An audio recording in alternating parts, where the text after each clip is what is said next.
Welcome back. I am Jackie Jing, and I am with our analysts, Veli and Jesse. And we are moving on to Group B, TSM versus Tempo Storm today. All right, gentlemen, how are you feeling? Moving into the Group B action, Veli? I'm excited. How am I feeling about this matchup? I don't even know what to think because I don't know why Tempo picked TSM. But no, this group has promise. Even though Sonics they have two subs coming in. Lags, I forgot the name of the other guys. Slipped my mind just now. You have TSM, you have Tempo, and you have Dark Zero. You have two of arguably the top 4 teams in the world. Group B is going to be hard if you're an underdog. So I hope there's an upset for storyline's sake, but I'm really excited for the matches to go underway. Yeah, definitely. I think that this is going to be one of the closer ones, hopefully, for today. Obviously, we got 2 games up, and United didn't really, show much. So I think the Tempo Storm is going to really bounce up and maybe surprise some people. There's been a lot of drama. Obviously, they chose TSM, and when our draw show happened, that was a big deal. Over the last week, that's been a big deal in the community. So I'm interested to see if Tempo Storm can put their money where their mouth is here. Yes, lots of people shocked about that decision. Thank you so much, gentlemen. But let's check in with our casters for this matchup, Blue and Stokes. Gentlemen, how are you feeling? Just starting your day up? You guys got to sleep in. The rest of us had to get to work early today. We had a nice little break before we managed to jump into the action, but we are very much ready for this matchup. I think Stokes has some similar sentiments, right? I'm so very excited. Either Tempo's going to get absolutely murdered or something. Hope they do something, John. It's going to be quite a bit to see, and we've got a lot to talk about. We're going to save that until we're just about ready to get into the match. Stick with us, folks. We'll be coming back to you with it later. But for now, we're going to go back over to Jackie with the rest of the analyst desk. That's right. Y'all have some work to do. We will let you prep for that matchup. Let's get back to our analysts. Okay, Veli and Jesse. TSM Tempo Storm time, right? All right, let's talk about Tempo Storm. As y'all said, interesting choice here. They are showing no fear, choosing to play TSM first, and they're kind of a middle-of-the-pack team. They came in 5th last season. So, Veli, yes. Are they crazy? Is there some logic to this? And really quickly, I did want to point out that Tempo's coach, Ken's, he posted this long explanation on Reddit, and he said, quote, with the experience of last season and the new addition of Sloppy, stylistically, we think we match up with TSM the best. We very much look forward to showing you the new and improved Tempo roster. So, Veli, thoughts? Well, the thing is, you and I and the rest of the chat, we're not pro players. We're not in those scrims. We don't see their progression day in and day out. So maybe they're telling the truth. But from what I know about Tempo Storm last season, it looked like they had a lack of chemistry on their team. And it definitely shows. You know, they had a lack of an entry fragger. They replaced Filthy. And then they replaced my man Butters. And I personally don't know how I feel about that change yet. But bringing Sloppy in, I don't know too much about Sloppy. Jesse could probably fill you in with that. But I heard from other players, professional players, that Tempo actually might have a chance at winning this game. So I really don't know what to believe. Yeah, I think that with regards to this pick, right, them choosing TSM, there's sort of 2 options here. The first option is that they want to take on like a strong opponent first, prove themselves a little bit, make an upset happen, even if they don't think they're going to do that well compared to some of the other matchups. And that would make it a really poor pick because the way that this format works, that increases their chances quite a bit that they play TSM twice. If they lose this matchup, then that's going to be a really big problem for them going on down the line. They might have to play TSM again. So them not choosing a weaker team is a big problem, and I think that's probably a poor move from them. However, with regards to their coaches, Ken's comment on Reddit, I thought that was really insightful, and if it truly is, like, this is the team they feel the most comfortable on, then it's not a bad pick. Like, what's important here is they're choosing the team they feel they can beat. They don't want to. I don't want them choosing this team because they want to, prove themselves or whatever. That's not gonna. It doesn't matter. To me, I think you give yourself the best chance by playing the best or the worst team against you early on. So that better be what this is, because if it's not, then I'm definitely questioning this pick, and it probably wasn't the right move. You know what, Jackie? I differ from what Jesse thinks about the pick. So Tempo Storm, they're the only team right now that really have some deep strategy in this pick. Super might be out there watching saying, nah, they're still stupid. They're going to get slapped anyways. But me personally, the way that I look at it, okay, let's say if everything goes according to plan with the first game everywhere, right? Dark Zero wins and also TSM wins. That gives Tempo Storm a second chance against historically the worst team out of the opposing 3 in their group. Now, I would like my second game to be against Sonics, then Dark Zero and TSM if I happen to lose my first game. Well, gentlemen, and as always, it's Siege, so you never know, right? But very quickly, let's take a look at their opponents, TSM. The strength of our team, we're all very talented individually. We all work very well together. We all also get along with each other outside of practice and stuff. And in terms of like weaknesses, we just have way too much fun in life, to be honest with you. What makes a perfect team is a combination of good communication, cohesiveness, like coordination. Synergy. Just being able to synergize with your teammates will help. If you can have that stuff down, you don't really have to rely on too much skill to force people into positions to where you get a free kill in the first place. And having the communication to do so is very important. R6 is mostly a mental game. While there is a large component of skill in terms of hitting your shots, most of it is reading your opponent, finding the holes, and exploiting their weaknesses. I do think luck definitely comes into a factor every now and then. You know, sometimes people just get blessed out of their mind. Anything can happen in a second in Siege. It can determine the entire round, and an entire play can happen in just a second. I think the 4 teams that'll go to the major are probably SSG, us, and to be honest, I think the rest are just complete mix-ups. Anyone can take it, really. In phase 1, we'd really like to play Sonics or Disrupt. That way we can go ahead and welcome them into Pro League. Go ahead and give them a biblical beatdown. I mean, we always love playing those guys because they're like a structured team and kind of matches to our play style where we like to actually play the game properly and not just run in it. Our team's main plan is to, make as many majors as we can, and by doing that, it's just playing our own game, not letting anybody get into our head, just doing us, and then let our gameplay do the talking.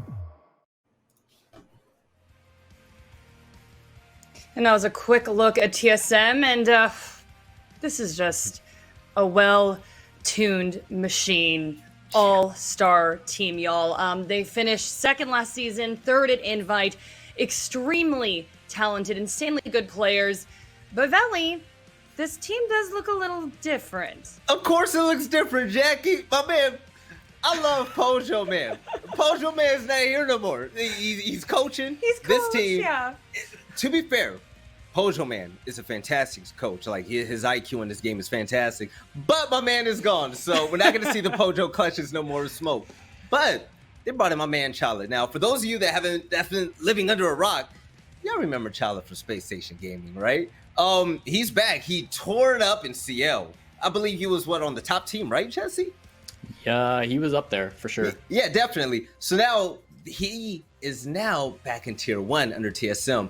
Filling Pojo's shoes, I'm not going to say it's going to be hard when it comes to fragging, but it's going to be all about just the IQ, utility placement, just being there for your teammates and having their back as that strong anchor. Yeah, I think that Chala is going to really surprise some people, because last time they was really seeing the tier 1 scene was, of course, on Space Station Gaming, where he was known as this huge support player. He got dropped off of that roster and then sort of muddled around for a while. Eventually did end up on the tier 2 roster of PogChamp and played in Challenger League last season. But what people might not know, and this is crucial, is he wasn't playing smoke on PogChamp. He wasn't playing those support roles. He was a hard fragger. This guy was in on Zofia, and he was getting every single kill. Like Jaeger, Zofia, he was picking up those roles.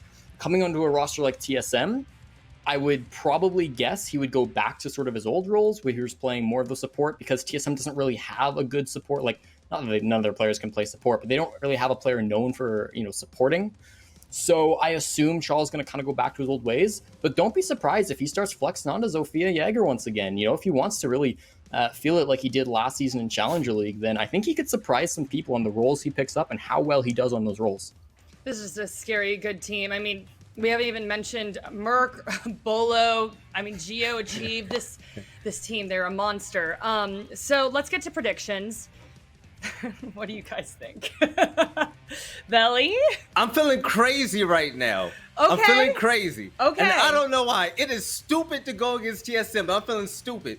Okay. I'm going Tempo Storm only because anyone that's crazy enough to choose TSM as your first matchup, you got to have something up your sleeve. And to be honest, I heard that TSM hasn't been too hot with Chala.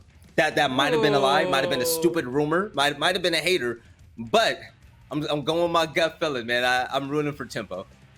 Jesse.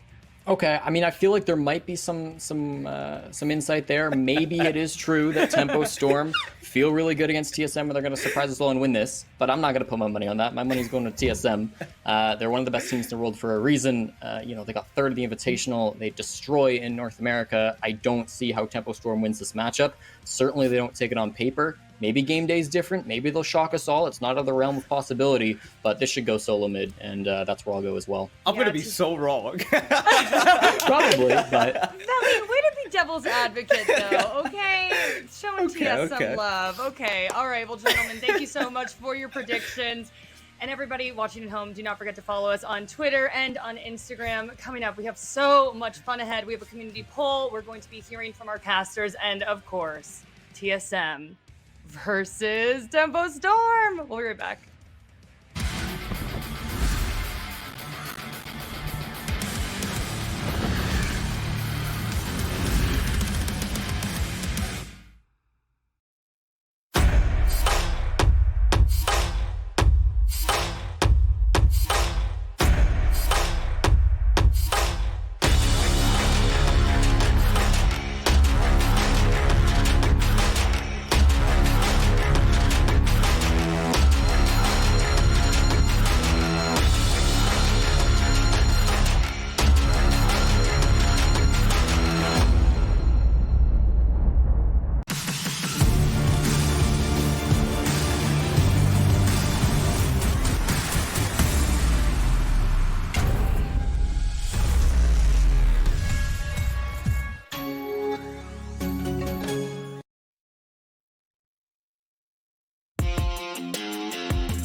This team is completely different in terms of playstyle. Specifically, is a team that just sends it. The first thing I've noticed when I first joined Tempo was the quality of work. You got a whole group of people that enjoy being around each other and that work well together. I think we got a little special sauce going on.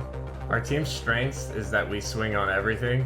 Our weakness is that we swing on everything. Catching people off guard. A weakness and a strength of our team is that we're emotional. When we're down, nobody on the team's gonna be shooting. But then if we're all hyped and we're all going, that's our biggest strength because you can't stop us at that point. We're just like a wrecking ball. We're just gonna destroy your whole team. We are the most underrated team in the league right now, but people really need to watch out. They gave us a lot of shit for where we were and how we were playing for being a pro league team, but everybody seems to forget that this is our second season starting now. A lot of other teams don't expect us to do the things that we do. You can tell just off of the tweets that they make about us. I know the Sonics have beat us twice, but we've grown so much as a team since then, and they're not going to get the chance to do that again. A team that we want to face is TSM. I think they're the best team right now in the scene, but we are better. They're not looking too hot right now, to be honest. It's time to go for them while they're down. They picked up a new player. They're still getting into the works of things, and now's their opportunity to take that. We got a lot to prove this season, and we're going to start it off right with TSM. We're going to show that we didn't come to this season of Pro League to mess around. We're here to stay, and we're here to kick some ass.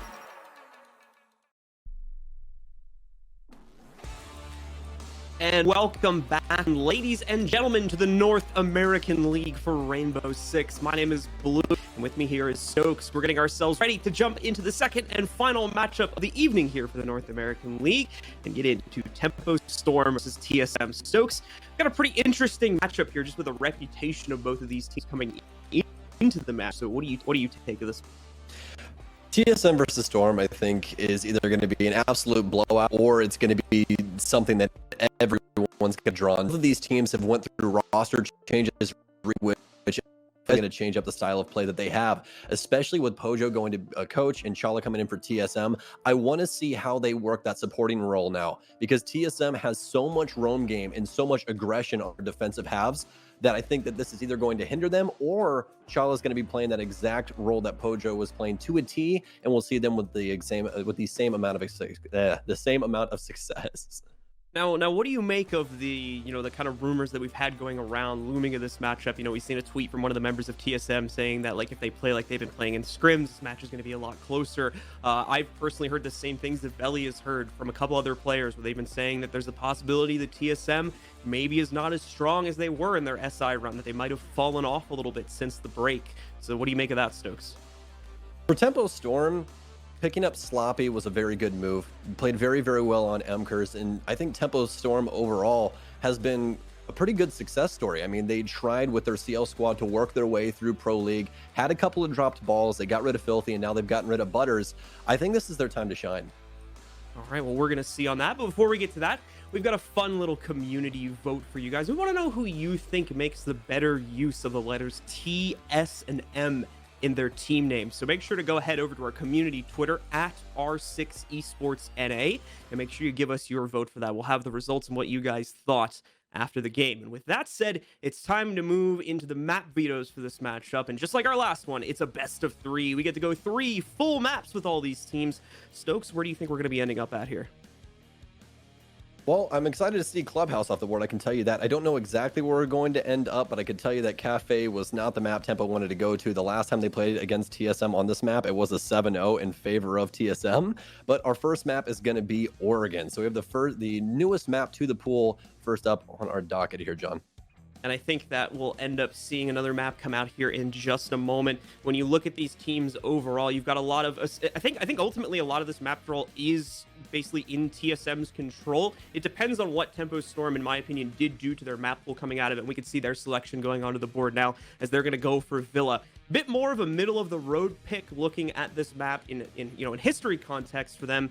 But it's, like I said, that's a lot of the caveats to these matches today, is that it's been a really long time since we've seen the teams play.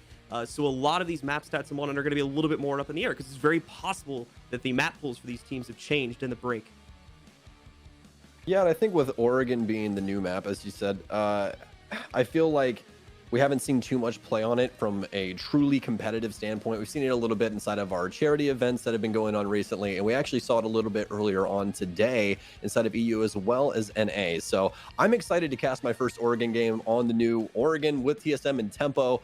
We saw so many really cool setups today. I'm excited to see what TSM brings to the board on Oregon. I feel like they can really push that roam game, but we're going to be jumping into things already, John. It's TSM, it's Tempo Storm. It's time for Bolo to get some kills. Absolutely, ladies and gentlemen. Let's head in game and get things started with our very first map between these two teams. Starting off, of course, with the operator bans. Tempo Storm has the first ban. They will eliminate an attacker first off, and that is going to be the Thatcher ban right off the bat. The biggest shocker of 2020. A Thatcher ban? I would have never have guessed. Huge surprise. Massive surprise. Massive. Well, we're going to have the ban from TSM now. Their offensive ban coming into play, and it's going to be Maverick. So Hard Destruction off the board, Thatcher off the board, and our first defender coming in. Yep, a lot of issues for the attackers in terms of trying to get access to these hard breach areas. Hatches and trying to get access to basement, a couple of the walls if you're trying to move your way in from construction as well, along with a few other things. And it'll also affect teams adversely on the secondary and tertiary sites that they'll more than likely go for as well. Mira is going to be our first defensive operator knocked out by TSM. Mira, again, just being the pretty common defender ban that we've been going for essentially eons now. And the final ban going to be coming in now from Tempo, and it's going to be Wamai, taking him out of the pool. I'm very surprised, actually, with the Wamai ban coming in instead of the Jaeger ban, just because, Jaeger can burn more utility with his ADSs, but Wamai does have the AUG, so maybe that puts something a little bit more into his favor. But again, they both have rifles. I would honestly just assume that they went with that because you can put the discs in hard to reach places and hard to see places. So that's what I'm assuming is going in behind that ban. Yeah, I was gonna lean more into the flexibility of his ability and where you can place it. You could potentially cover more area where where Jaeger's ADSs might not be able to cover all of the areas that you need to try and block off in a certain site. So maybe that's the reasoning behind it and why they've chosen to get rid of him instead of a Jaeger. Either way, though, we're gonna be starting off on kids for the first round, and the first round is getting started right now. So let's take a look at it. As Tempo is gonna be on defense first here upstairs. Well, we've got something similar from what we've been seeing today. We've got TSM bringing out the Collie. We've seen this in both leagues. And we saw quite a creative rush earlier on this specific site as well in an earlier European game. So I want to see if this follows suit with what they're able to bring to the table with that.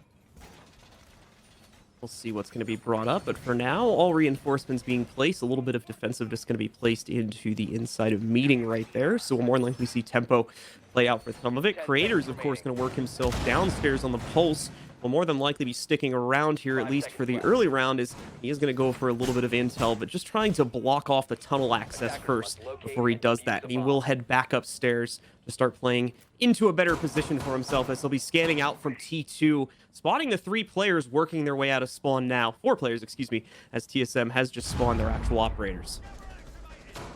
Okay, well, it looks to be a tower push here for TSM, so very reminiscent of the old Oregon. Take that big tower, work your way across attic, then try and deal with the utility along the way. So doing good on time, obviously, but they do have creators downstairs on the defense with Sloppy, so it looks like they're trying to get aggro early with these rotations. Pulse using that cardiac sensor to its maximum efficiency before they rotate away. They'll move in pretty quickly, though, and get access to T2. No defensive assets being placed here at the moment. Callie is going to be utilized to quickly block out the wall and look to get things open so that they can have attic access to start swinging over towards the site. TSM moving very fast, not even waiting for the wall to explode. They're going to send Merc and Geo back outside onto the outer attic push, where they can now try to break open the window at top main stair. This is such a fast rotation from TSM. You can see they already had a chief set up over here as well, so they're going to be going for that master wall. This is what the setup's going to be for TSM. Push to the attic, get control of that area so they can get a plant down inside of games, but might be in some trouble now as Merc is the first one off the board. We're going to go down. You still have quite a few Tempo players spread out as well here. Two more, excuse me, probably need to be pulled back soon, but thankfully, with the man advantage, there's not going to be a huge rush to do that. We do see a little bit of action starting as an air jab is tripped upstairs just outside of master bedroom. That's going to lead to the near death of Chala. However, he responds and takes out Mark in the process. We now have creators and a few other members of Tempo Storm trying to pinch from T1 up into T2. Very good intel here from creators. Sloppy's trying to make a move. Chala on very low HP is Crazy's going to be the first one to peek. It's the 81 bullet machine and a headshot for him as TSM is quickly falling behind here. 1 minute and 3 seconds left, but you guys heard that exothermic charge go off. So that means Geo's gotten a wall open. Below with the secondary SMG out now. It's a full stack for TSM inside of attic, but oh, it seems that one's already crossed. An initial sprint from TSM gets somebody into kids' dorms. Tempo Storm's trying to find something here. Working their way up white for a grenade to the top. Oh, another one placed, but he's shifted. Is it going to be enough? No, it won't. Not even any damage onto Dream. Just a little bit here, but he does still have the nitro cells. They're trying to delay time. Some unlucky timing on the attack there from TSM, just not able to make the impact on the kids' stairs they were looking for achieved. We'll have to try and find that through other means. But Bolo is going to start us off instead as he begins the push from Master. Gets one going for himself. Dream will re-push out the kids' stairs and find the trade on to achieve. The rest of the team working their way in. Bolo so far making the only progressive marks for TSM. Geo is going to try to change that, but it won't be enough. Creators gets the final kill for Tempo, and they successfully defend kids for the first round. Tempo's defense is so quick to rotate. As you guys can see, they took attic control right after TSM gave it up to rotate. The only man over there was Chala. Tempo, I'm going to assume, either had a camera or had some intel in order to know that they rotated. Might be even the noise outside of attic. To retake that and then take down Chala inside a big tower. It shut down their pinch altogether. TSM no longer had anywhere to go. They tried to force in through Trophy, and that just did not work. Really great proactive defense from Tempo Storm, which, as you said, denies TSM at most of their entry opportunities. Some slight success trying to move in through attic at the initiation of the push and in the eventual push that would come from master bedroom. But besides that, it was quickly traded out and stopped before it could finally any more forward momentum. That's going to be a really successful round 1 for Tempo Storm, and they follow that right through into the basement. We're going to have to see now if they can continue that. A lot more open room on this site for the attackers to try and play off of, potentially more of the map that they can get access to at the beginning as well. That, however, will be dependent on how Tempo Storm chooses to play their defense here after the prep phase is finished. I don't want to call it too early just because it is the first round and this is a new map. But Tempo is looking very, very good. It feels to me that they're almost as flexible as water. TSM punches it and they just go right around. So let's see if they can continue this on this downstairs site. Setup looking fairly standard as far as a basement defense is concerned for Tempo here. No players roaming up and about on the first floor to set themselves up just yet, so we may see things a little bit more pulled back than it was in the previous round, at least to start. We'll, of course, keep our eyes on that. The most proactive defense there was Crazy, but I think he was just going up to set up a mute jammer. He's already returned back downstairs to continue following through with that task. So a much more close to the chest strategy this time here for Tempo. And again, just leaving the smoke at this point. Dream out over there at the freezer stairs to watch for any initial action. Speaking of which, we do have that now from TSM, as Merc, supported by at least one player on drone, is going to start pushing his way in, already making his way past the kid stairs as well here, going through security in the process. Merc already with a lot of control. Good drone game here from TSM with that early intel. You can see Gio and Bolo as they do the rounds, and Merc's going to add on as well. So they should have this mid-floor cleared pretty early on here, but as you guys heard John saying before, Tempo's set up for a complete downstairs hold, all except for Creators getting a little wily inside of Big Tower, but doesn't have to worry for the time being, as there is no presence inside of Meeting. Yeah, every once in a while we see a bit of aggression thrown out on the stairs, but that's about it. Definitely no roaming game this time here. We are going to see, however, Merc get a little bit scared out as the floor comes out from above him. He will not have to worry about that too much, though. As we see the rest of the team moving in, they are now just trying to block off the stairwells, at least that back freezer stairs, with an air jab to make sure that no one attempts to roam on their backside. And that will more than likely be stopped here. As we can see, Dream and Mark both in the area, potentially able to push past it, and now baiting out at least one smoke charge from Dream down below there.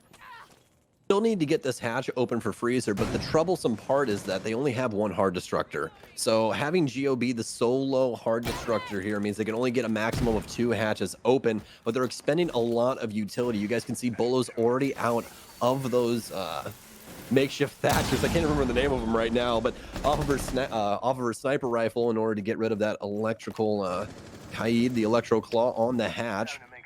So now they can get some hatches open, they can finally get some pressure onto site, but they have to burn through all of this utility. Those ADS is still set up inside of Freezer Hall. Bolo trying to drone himself in here towards the tunnels to see if any play opportunity will present itself. TSM, a lot of split. Under a minute now to make this play and start the defusal plant, but they haven't really come close to even starting the execute yet. A big rotation from the majority of the team is going to put 3 of them outside of the tunnel push through construction now. Sloppy is here on the Goyo with the rotate hole opened up, looking to get into the way of this. Quite a few barricades. The Nitro Cell charge rings out, but does not connect as much as damage as he would have liked, at least. Sloppy now going to try to swing, playing behind the Goyo shield, detonating one and getting some good damage off on the Merc, but ultimately having to fall back for the next shield now. Great job at wasting time, though. We're at 10 seconds remaining here. They are trying their best to push in. Bolo is going to get us started once more. He'll be able to take out Sloppy. Opens just a small avenue for the attempt at the plant. Is it going to be enough for them to get it onto the ground, though? Yes, it seems as though it was. Gio will attempt the plant. Mark is going to try and swing in, but he'll get clipped off by Merc. Crazy up at bat next. He's going to move in for the next one and find the trade on a Gio. But the problem is he's stuck in a 1v3 scenario, and he doesn't have good post-plant intel. Wild Nitro Cell thrown out by him, but eventually his run is going to come to an end. Merc finishes him off, and TSM take round number 2. Well, it was dire for TSM, but they were quick to fix the situation. Only had 33 seconds left as they came downstairs onto construction and then just blew onto site. That was really it. Upstairs, they got thwarted from the hatches. Really good electro claws from the defense to slow down that push. It seemed like TSM was going to have a lot more control early on, but they had to eventually shift all the way over to construction. I'm still very surprised that they were able to accomplish that. There seemed to be so much utility set up for construction. They had Goyo shields, still had reinforcements set up, so many lines of sight to worry about, but TSM was still able to get around it. Great round from them. Got to give props there to Bolo for marking the first entry to get them into it. Second round in a row, he's tried to do that for his team. Now, obviously, with limited success in the first round, but things looking much, much better there on the second round as he opened up a great opportunity for them. But the rest of the team having a hold in the midst of the site. They get that plant down on the ground and force Tempo Storm's hand to make a second try here at the basement site before they will unlock kids again. This site, after the update, has gotten to be quite weird. There's so many different ways to attack it. As we've seen from the past, though, a lot of people are really favoring construction, but it seems to be now that Freezer Hall is the main area that you want to be. You want to pop that hatch that you just saw Sloppy reinforce inside of security, and then try and pressure out anyone playing deep inside of Freezer to get that main double wall to gain access to A. That seems to be the main course for a lot of teams right now on this site. But again, this is TSM. As we saw before, if one thing doesn't work, they're definitely going to try something else, and they are not afraid to die for the cause. Yeah, I mean, it makes sense. We saw TSM push the areas they did. Those are the more segmented areas of the basement, where if attackers do get control of it, just, kind of looking at the map layout, it's going to be very difficult for a defender. As long as all appropriate flanks are being watched, it's going to be very difficult for one to try and swing back in and take back that control. So that's why you see, as you were mentioning, areas like construction and that freezer hatch be the common areas for teams to go to at the start, at least in this case, from what we saw in that first round from TSM. TSM going to go back to a little bit of pressure here in the tower, however, to start out the third round. Saw a bit of this back on round number 1, and here they're going to try and get their initial intel from this spot on the map as well. Very similar setup here for Tempo Storm, if not a spinning image of it, but instead it's Merc to fall. So second time for him, first blood. Creators with the kill. Merc getting a little bit too aggressive down big tower stairs, and it seems to be that TSM just wants to try and go head up with construction this time instead of even trying to finagle with Freezer at all. Bolo, Chala, and Geo all pour into big tower as Sledge brings up the rear. So the entire squad of TSM now inside of big tower. They still have some hatches to worry about, and that's going to be their first thing to check off the list. Get that electrical room open, try and get some pressure down towards site. As they attempt to Cali open the hatch there. We are going to see a few of those ring off, but no success on getting the hatch open as far as I've been able to tell here. Achieved also going to chuck in a nade, but it looks like in the process he blew up a Goyo shield, which I think killed his own drone, so he's going to have to back up off that drone real quick. Seems there was a few others in the room anyway, so nothing lost too heavily there. Rotate hole is now being opened into the construction pathway here, as Goyo might try to, or excuse me, Crazy might be trying to play around with that a little bit more here as TSM slowly gets the control leading up to that. As you can see, Geo walking in now. There's going to be the attempt to thermite it open, and it's not going to go off as there's still a mute jammer on the other side. Unlucky. I was going to say slow but steady, but the mute jammer's still thwarting progress for TSM. Chala and Gia work their way downstairs into pillars. Mark's going to be the first one to be a combatant, but it's going to be Sloppy with the initial kill as the execution goes off. Second exothermic charge goes down to blow open the single panel into sight. Creators with a quick move, trying to deal with pillars, but TSM slowly losing more and more people. Finally, Geo finds something. It's Mark. Sloppy takes a little bit of damage as well. Electrical now open, everyone holding their angles. Dreams worked his way back into Freezer, still playing the shield, but the shield's blown up. The Creator's working his way into the corner, still has 2 to worry about inside of pillars, but he looks the opposite way, almost gets 2, but finally shut down. Diffuser's down on the ground, needs to be picked up by Chala. He's in the 1 versus 3, but Tempo storms all over it, and the third round will be theirs.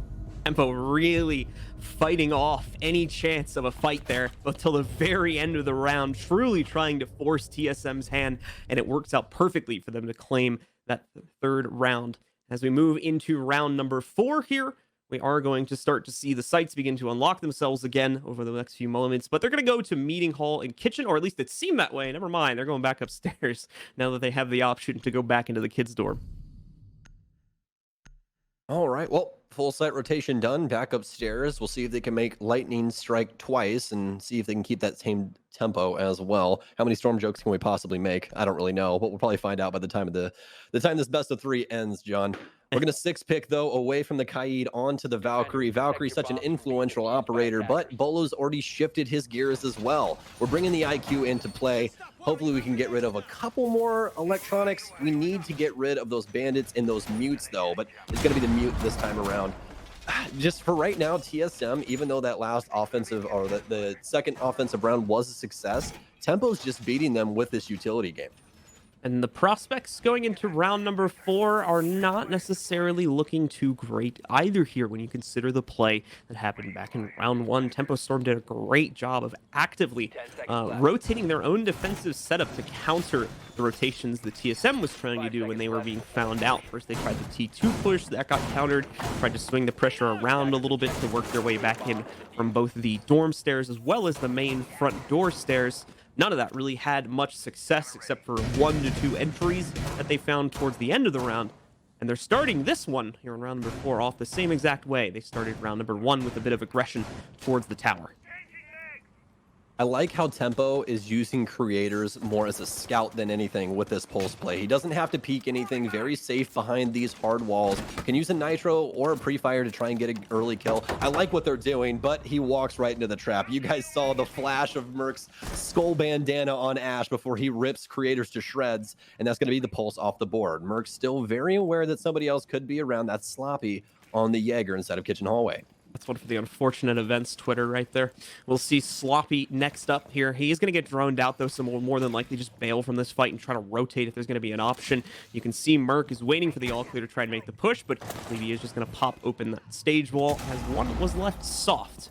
Here it exploding now. That's going to open up a bit more room here for TSM to play into, as they should carry full meeting control with that explosion there. Well, the TSM stack all in Big Tower right now. I guess this is just a running joke. They're all going to sit here. We're going to drone and see what we can get for the information game. There's really no presence from Tempo on that mid-level anymore, but TSM has finally gotten Attic open. It's all up to Mark to try and hold this area down, but he's got some cam work to try and assist him with that. TSM, though, are sending a full Mary all the way across the Master again. So it seems like even though this failed the last time, they want to try it all over.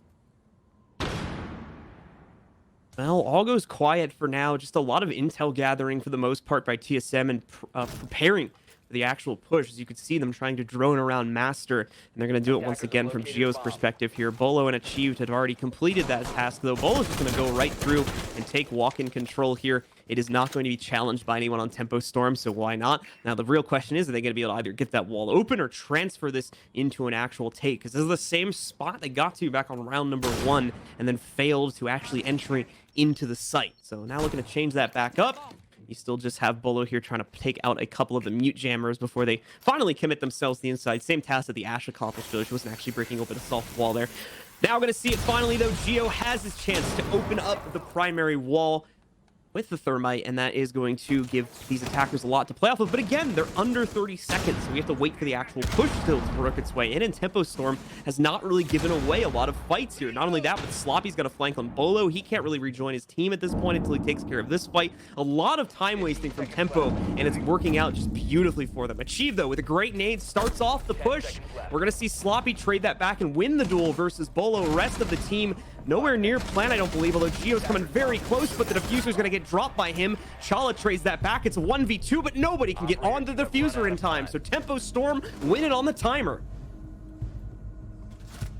We're 4 rounds deep now. I think we can finally say it, John. This is a new Tempo Storm. I'm really liking their style of play.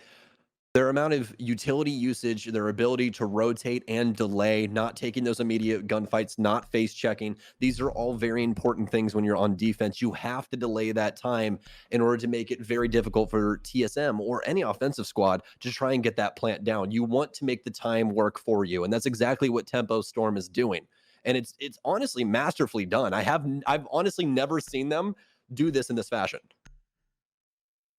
Beautiful work by Tempo indeed, and now we get to see how it goes even further. Still a few more rounds to go from their defensive side to try and set up a potentially very one-sided game for themselves if it continues to go in their favor. Now finally going to move into a different site, however, as things will work their way downstairs.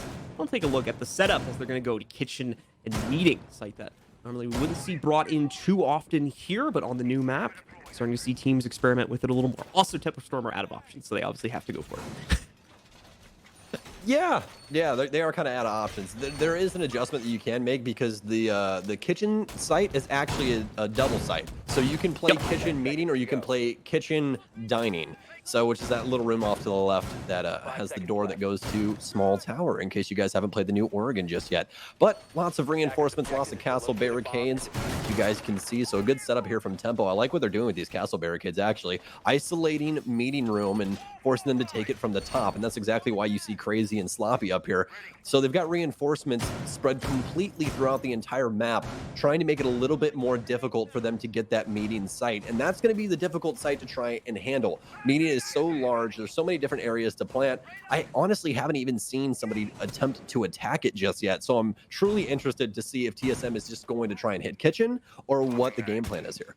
Another interesting thing with just to highlight pretty much how well Tempo Storm is doing as a team at the moment here. Obviously for the viewers, this isn't a massive deal, but you look at just kind of how even the stats are across the 5 players right now. Everybody's within 1 to 2 kills of each other. So you've got everybody on the team contributing at this point for the defensive effort. This isn't one man carrying the team forward in any one certain situation here. And that's always good to see. I'm curious if that's going to continue as we get further into this half and into the second half. Either way, though, TSM making a lot of forward momentum, mainly from the Small Tower side of the map. They've just opened up their first wall into the site, and it probably won't be too much of a delay before they start trying to get control of the site itself. Well, here's the issue now. They don't have any verticality, and as we said before, Sloppy and Crazy both upstairs, so still have quite a bit to worry about when it comes to that and trying to get a diffuser down. TSM stuck between a rock and a hard place, all conjoined around showers inside of Small Tower. Halfway through the round now with not too much done, but trying to find their way through these woods. Once again, though, time could become a concern, and that may be the reason as to why TSM took the control they did here in Dining so early on. Not only that, but it was given to them for the most part. So where they're going to get that, they will take it, especially if it helps with the timing issues that they've been running into, finding themselves needing quite a bit more of it to actually try and get the diffuser down onto the ground. It's going to be a rotate here from both Bolo and Geo as they'll work their way over. Bolo specifically just going to drone his way into the room that they previously took control of.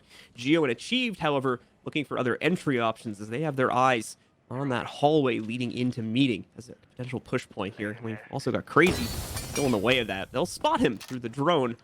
Are they going to be able to isolate and kill him is the more important part. Again, time. 40 seconds remaining here. TSM, what are you going to do? Time is a factor, John. Time is a factor. Dream still has 2 of those toxic babes as well, so as the timer ticks down, this is going to get even more difficult for TSM.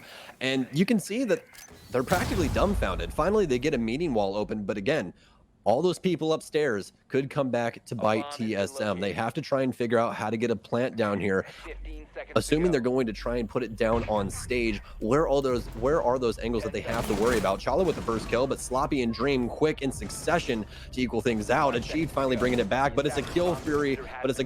On both teams here with the timer finally hitting 0. No plant, and Tempo Storm runs the timer out once again inside of round 5. They just could not deal with that top-down position that I believe Crazy was holding for Tempo Storm there. So beautiful stuff from them as they maintain pretty much solid control throughout that entire round. That singular position just completely kills TSM's push, as once again, they are not able to find a clean route into the site and are forced to execute with a lot of angles placed against them. And it just goes pretty much as the last couple rounds, have gone as much as you'd expect it to go at this point. Now 4-1 in the favor of Tempo. So far, a very one-sided affair, just not the way that people thought it was going to be. Tempo Storm's blowing them out of the water right now. They really are. I don't know what else to say. TSM just seems lost currently. They didn't try and clear top floor at all on that last go around. And now they're back downstairs, which has been one of the harder sites for them, but it is the only side that they also got a plant off. It's their one round. But as we saw, Tempo quickly fix things immediately after that. So for TSM, it just seems that they haven't really flushed out their offenses on Oregon just yet. They might not have even thought that they were going here. I don't really know. It's hard to say with such a new map. Yeah, I mean, like, the map pools overall between these teams, if you look at the history, just look like a little... to be fair, it looks this way for a lot of teams right now. But it just looks a little bit weird just because it's been so long since we've had real competition. So a lot of the map stats are, like, no longer really applicable anymore, which means there's not a lot of data on these teams. On top of the fact that the map pool has changed pretty significantly in recent times, and because of the delay, teams could have changed their map pools pretty extensively. It creates some pretty, hard-to-ban situations, I think, for the first couple weeks of the leagues now. Yeah, it sucks to go look at the map stats right now because every single map, it's like, oh yeah, they've played it once in the last 6 months. It's like you'll see like one to three plays at most for a lot of teams right now. I'm so happy I prepped for this, you know? Oh man. Well, TSM with an initial clear. Again, Merc first in the building, but that's exactly what we'd expect. The drone legion in front of him, he's going to add to it as well to try and find somebody inside a freezer, and that's exactly what he's going to find. It's crazy, or excuse me, it's actually Dream downstairs. The smoke, not the mute, playing inside a freezer. Seems the TSM's going to go back to the first round and what they attempted there. Get these hatches open, try and find their way onto site with some picks, but the rough thing for them is that Tempo is doing a very good job of not giving up these first bloods. Not at all. Tempo's being very careful to, even when they're being aggressive, they're being very carefully aggressive.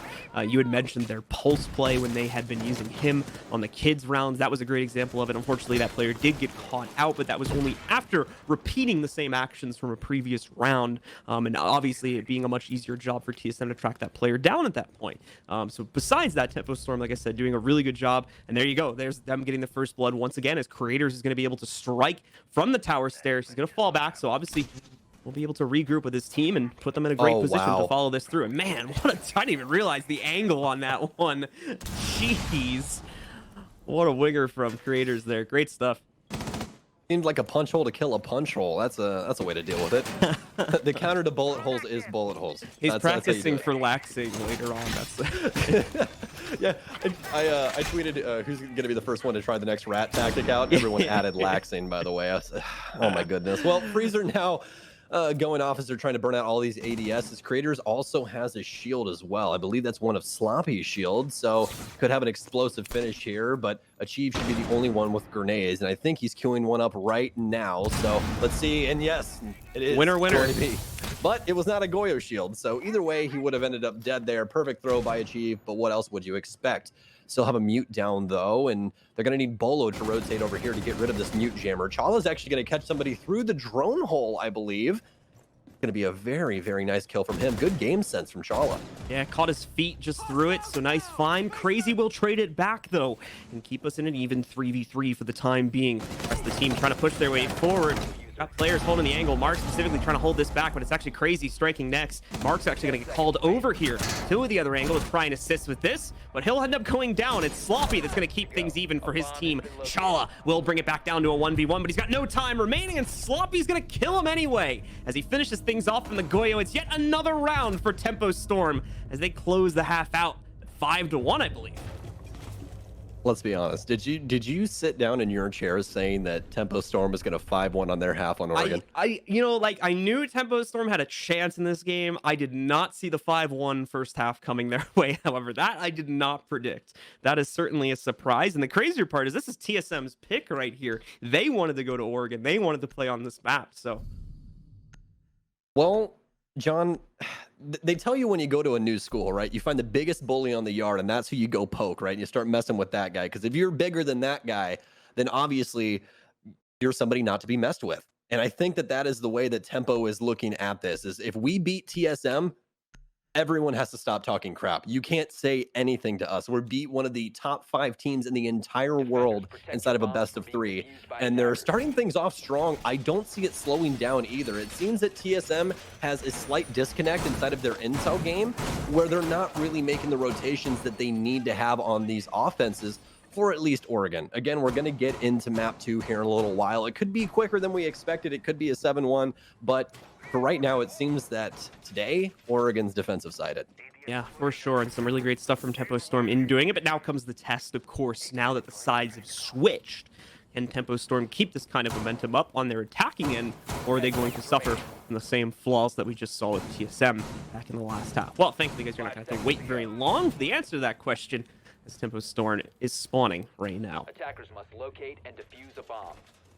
Well, very similar lineup for them on the offensive side. Single hard breach, still going to be bringing the Collie, which we've been seeing a lot of Collie play inside of PL today, and I honestly really like it. We haven't seen her very much inside of any of the games that we've casted recently at SI or inside of Season 11. And I feel like the reason we're seeing her a lot more now is because of that secondary SMG getting added. She got the SMG from Clash, which is one of the best secondary pistols in the game. It has stats that almost mirror the F2, fun fact, John. So it's a very, very, very good gun. Not too much recoil either. I think it fits her kit nicely. Yeah, it makes her a lot more versatile in areas where she wouldn't really be able to use the sniper, if I remember correctly, it's called the C8. So in those types of situations right there, obviously where the sniper is just not going to work out, you think like a stare angle or something like really close quarters, that SMG is going to add a lot more versatility to Callie's kit, and she'll be able to play into those types of situations a lot more efficiently and hopefully stay alive, get a few more kills. She just becomes a much more needed addition at that point, and a much more a good alternative to Thatcher at this point.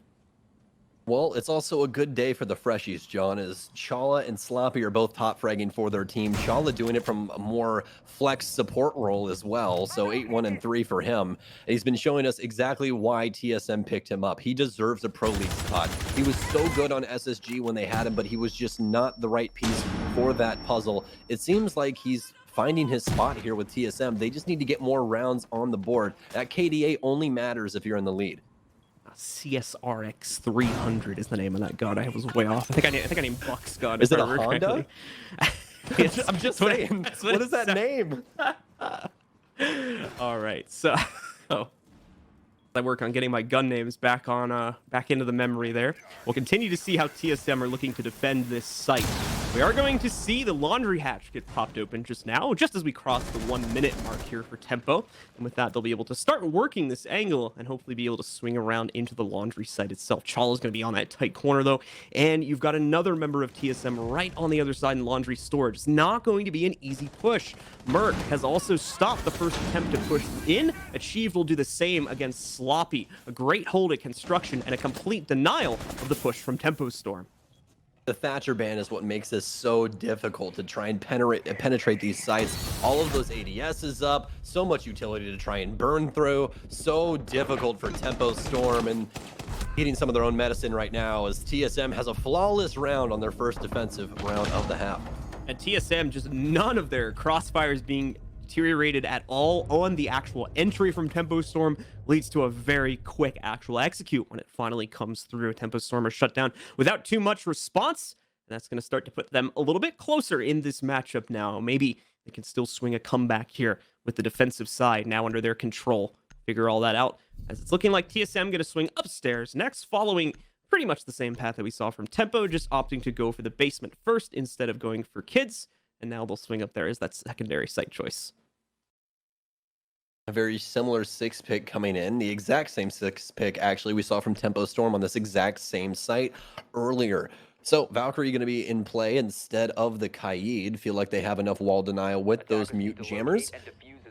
TSM actually have the exact same operators lineup. I was going to say very similar, but no, it's the exact same operator lineup as Tempo Storm when they held the exact same site. So we'll see if, I mean, the scrim reports are true and everyone's just playing the same thing on Oregon. Again, this is a brand new map, man. So it's fun to see what everyone's thinking of it. It's going to be interesting to see when we start to see teams like diverge a little bit more. If everybody is doing what you said and just kind of playing to the safe standard for the most part right now. I think we'll see some teams do at the beginning, and then once they're more comfortable with that standard, they'll start to expand outward from it. We've got these floor rotates being made, though, just so they can try to stop any of the initial aggression towards more commonly pushed areas, trying to watch for rotates and whatnot that would happen from the attackers.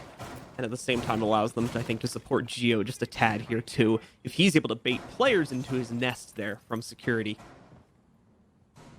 Extended run here for TSM. Not too much utility to back it up, though, but if you guys have noticed, the entire basement of Oregon now is like one big rotation parameter, and that's really what it is. It's just a rotation network for your roamer, so you can drop any of those hatches around the map and find a different way around. There's 3 staircases to get you back out of that hole, so it's a very, very good area to play for this roam game, and that's exactly what TSM's going to do. They've got Valk cams up throughout the map to try and help Achieved and Geo get these early picks, and it seems to be what their plan is right now. Try and get rid of a couple of these members from Tempo with these early picks. Nothing too crazy going on just yet, but Tempo is focused on Big Tower, just like we saw TSM on their offensive half. Besides that, TSM taking a very similar page that we saw from Tempo. A little bit of aggression coming from 1 to 2 members of the roster, but besides that, keeping it close to the chest, defending the actual site, trying to actively adapt themselves to the attack from Tempo Storm itself. Now, Achieved is going to get thrown out here. We'll see how he tries to react to that. No initial retreat, so he might actually end up in a fight over the next couple seconds. And at the same time, we are seeing more players. Geo from TSM push forward to the inside of Kitchen to maybe help out with this, find a trade, but he fires just a tad too soon, gives away his position, and no longer does he have the element of surprise. Sloppy gonna try to swing in. He's got a bad angle though, so Achieved is gonna beat him to the punch. In the process of that, we'll see Achieved throw away his Nitro Cell, but he's not going to be able to make an impact with that. He'll be happy with the 1 kill he got, and he's now gonna fall back to re-rotate and group up with the rest of the team over here on the kids' stairs. Great start for TSM on round 8. Only a minute and 8 seconds left as well, and they've got the initial pick. Sloppy's had such an important and pivotal role for Tempo throughout their entire game so far, and now that he's off the board, they're going to be a little damaged inside of the entry department, looking to Mark and creators to try and get more work done. But as the timer ticks away, this is getting more difficult and more difficult. Finally, Dreams shifted over to the top of main stairs to put down an air jab as they set their sights on the master closet wall.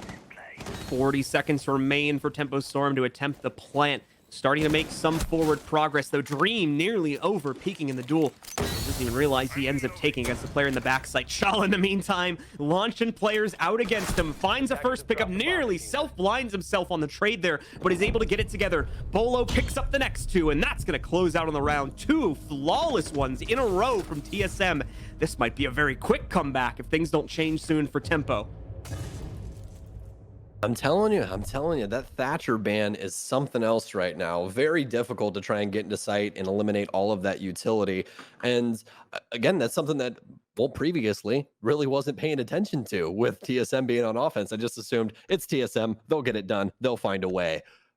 But with Thatcher off the board and only having Kali to be able to try and break through all of this utility, it's damn near impossible, John. There's so many mute jammers to worry about. You throw Kaid in there for the hatches. She only has 3 of those projectiles to try and get rid of any electro claws or mute jammers. So you really have to pick and choose what you want open. And then on top of that, you have to combat the defense to then get it open. It's not like the utility is just going to sit there and they're like, oh, yeah, we'll let you have the wall. That's not what's going to happen. So right now, Oregon playing well into the hand of the defenses here, specifically TSM. As you said, 2 flawless rounds back to back. And cut out there for a second. It's all good. Chala's certainly doing a great job, by the way, of re-earning his prowess here at a pro-level play for the North American League, as he leads by almost a doubled margin to the next highest teammate on his squad right now with 12 kills. And like I said, I think the next highest on his team was at 6. So big props to Chala for his first official showing here on TSM. Attackers are moving out to locate a bomb and defuse. Well, Tempo Storm about to flood the field, and that's exactly what they're going to do. So we have Dream back on the Kali. We'll see if the success story that they had on defense can finally rear its head on offense. They need to get the ball rolling here. TSM is quickly gaining ground as already 5-3. This is the time to bring things back into your own hands. So as they're going to be attacking the kitchen meeting site, this is one that they played on their defensive half, and it worked really, really well for them, actually. TSM could not seem to get open any wall until the last 30 seconds where they finally attacked meeting stage. But again, it was thwarted, really couldn't do much. Hopefully Tempo Storm has a better idea about it. Well, already about a minute into the round, and Tempo Storm are starting to take some control in the main lobby, along with the garage control they have already taken for themselves. Trying to quickly open up one of the meeting walls and look for potential access here. This will more than likely work out too. They just have to be very careful of rotates from TSM. The drones now emptying out that site and double checking to see what the active defensive setup looks like here, although they've missed the note on a few of them. They caught it with the drones, though. No, maybe not. Merc moves in. He'll find one against the planner. Will quickly be traded out, but Geo also trades things back for TSM. It's a stalemate right now between both teams, but into the advantage of TSM as the diffuser has been dropped mid-sight in meeting. This is the liveliest round we've seen so far from Tempo on offense, as Sloppy's trying to push the envelope upstairs. Needs to clear this out to make sure there's no verticality. There's a hole upstairs as well. They need to get this diffuser back, as Trying to find some more intel. Geo on drone for the time being, but that's the defensive drone. As you guys can see, Geo's the one on Mozzie, right below both of them, but it's Chala through some soft destruction to take down Mark. Creators trying to refrag, but now Mark stuck between a rock and a hard place as Geo runs down on top of his prey. Moving to the top of main, but they hear him as he pre-fires, and it's going to be a chase, and no, it's actually Geo to win it out. Here's Creators running up behind him. Sloppy dumps into sight. It's a 2 versus 1 now, as it's only Sloppy up and remaining. That smoke canister actually not getting Mark. Is he going to be able to get him up? He will. They're not going to be able to confirm that kill, so Mark now has the diffuser. Sloppy and Mark both working their way onto B, but where have these defenders went? Achieve currently sitting on stage. Geo working his way up Freezer stairs now. Plant going down, but shouldn't be able to kill him since that is reinforced. Achieve with the first kill, though. Is that going to be the planter? It won't, but now it will be, as Mark is the one with the diffuser. Achieve with a nice 2K, and TSM with round 9. It all works out for TSM at the end of the day there, but I would have been really curious to know where Achieved was at the moment we saw the hatch drop happen from upstairs, just because it seemed like he could have potentially ended that round like a couple seconds sooner by denying that. I'm not going to fault it too much, though. I just wanted to kind of put that on a post-it note for later analysis, just because of the fact that they still managed to play that 2v2 out very well and shut down the remainder of the push. That'll take us into the next round here for TSM. Only one more point away from tying this back up now at 5-5, and it will take us back into the basement where TSM is going to look to continue their so far flawless defensive side here. Chala, the only 10-digit or the only double-digit kills on the board. 10 digits. 10 digits would be a lot more than double. I'm telling you, that's millions. It's a long of kills. game. That's how impactful Chala is on TSM. By the way, he has tens of millions of kills already.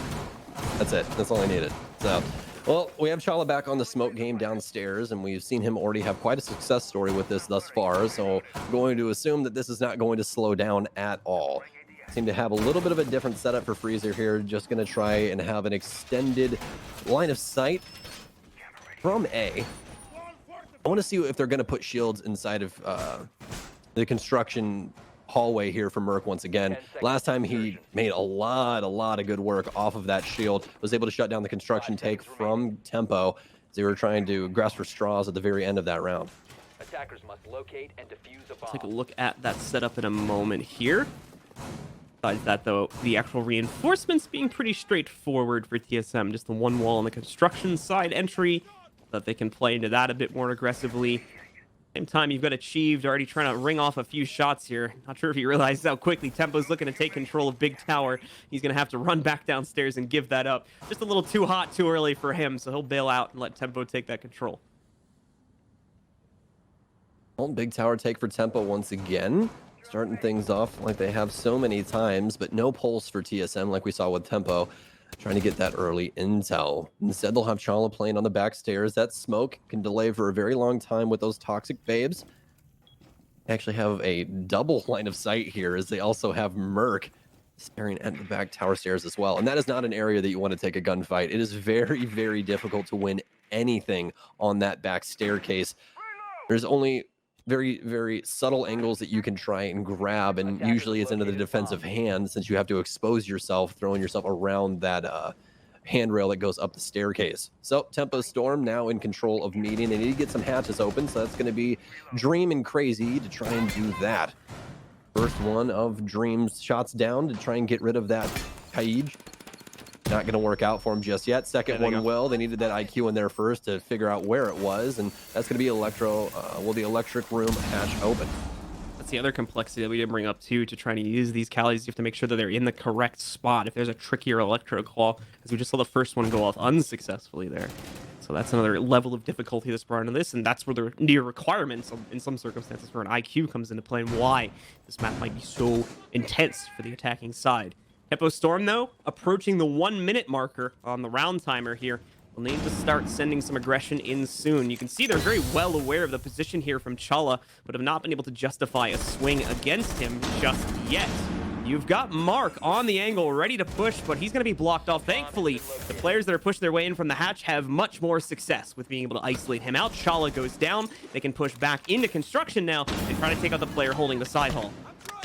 Oh no, it's a very difficult situation for TSM as most of their shields and utility has been stripped away.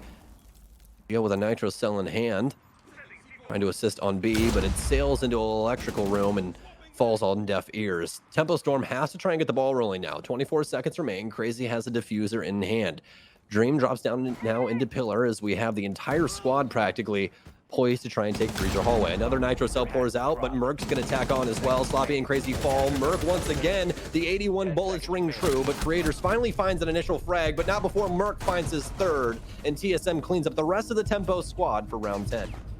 It looks promising there for just a few moments for Tempo to try and get their entry capability, but then you realize how much of the setup from the defensive side on TSM was left untouched at that point. You have the multiple nitro cells which are able to throw out and kill the denial that was going to give them access to storage site. You have the other players that are still on laundry positions that can swing into that main hall and hold angles at a moment's notice as well. So many items on the checklist for Tempo that they had yet to even try to deal with, and the push just falls apart in those final seconds when it was starting to look good as they took the pillar room.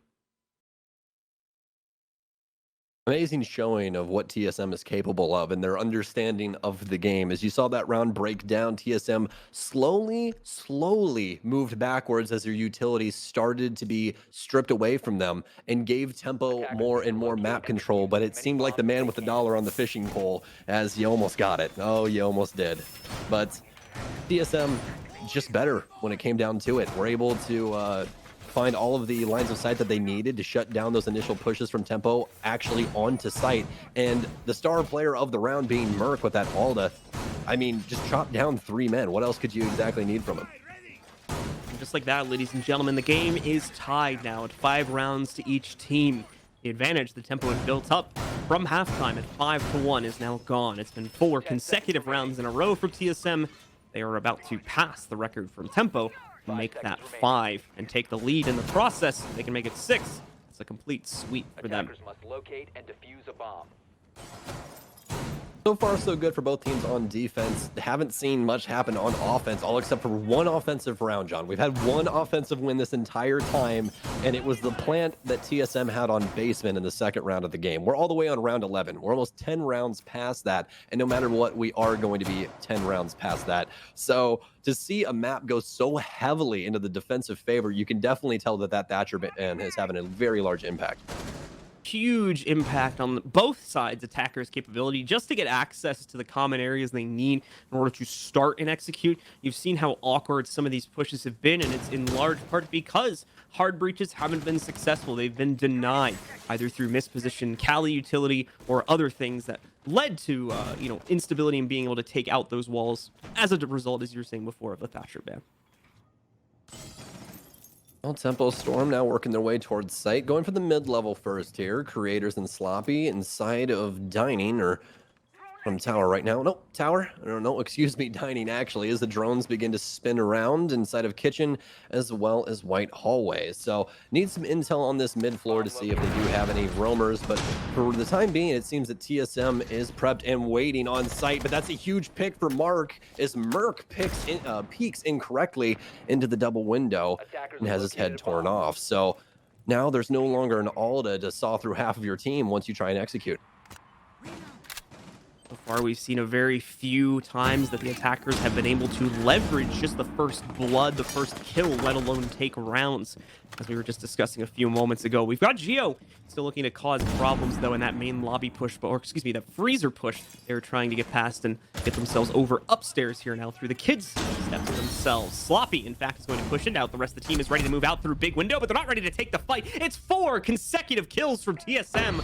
Bola and Shalan achieved, all taking part in the action. And Crazy just thankfully hadn't hopped into that window with the rest of his squad, as he's now alone in a 1v4 situation. Maybe he isn't so thankful anymore, as when he realizes the difficulty that's faced in front of him, he might have wished he was dead after all. Trying his best to look for a way to get into the big window, but the opportunity is just not being presented to him right now. Hoping that someone overpeaks, that someone makes a mistake. They already did that, but it was back in the beginning of the round, and it seems that that kill has made very little impact. TSM takes another round, 5 in a row here on their defensive side, 1 away from making it 6 and a complete reverse sweep against their opponents from the first half.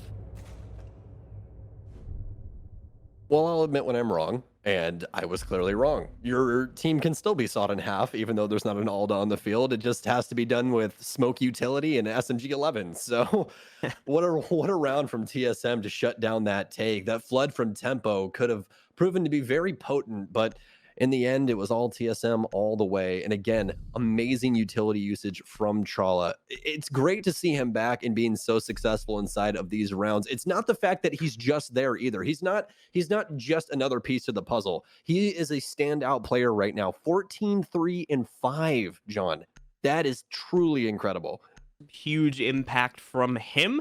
It's tapered off actually just a slight amount so far in this defensive half, as we've seen Achieve step up a little bit there too.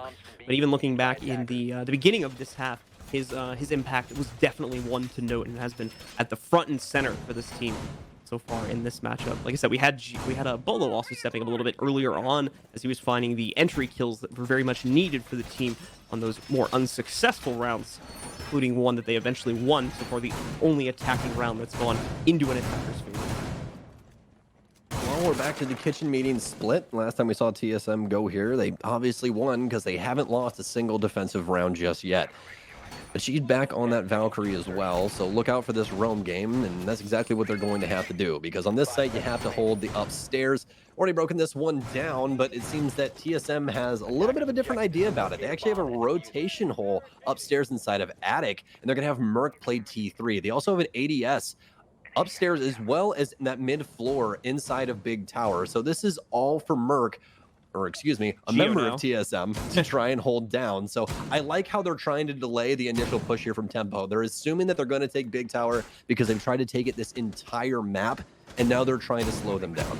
The big setup here for attacking operators is the fact that we see the Montaigne being brought in for creators, obviously trying to get more into the way of those direct crossfire angles, but we'll see how successful that will end up being.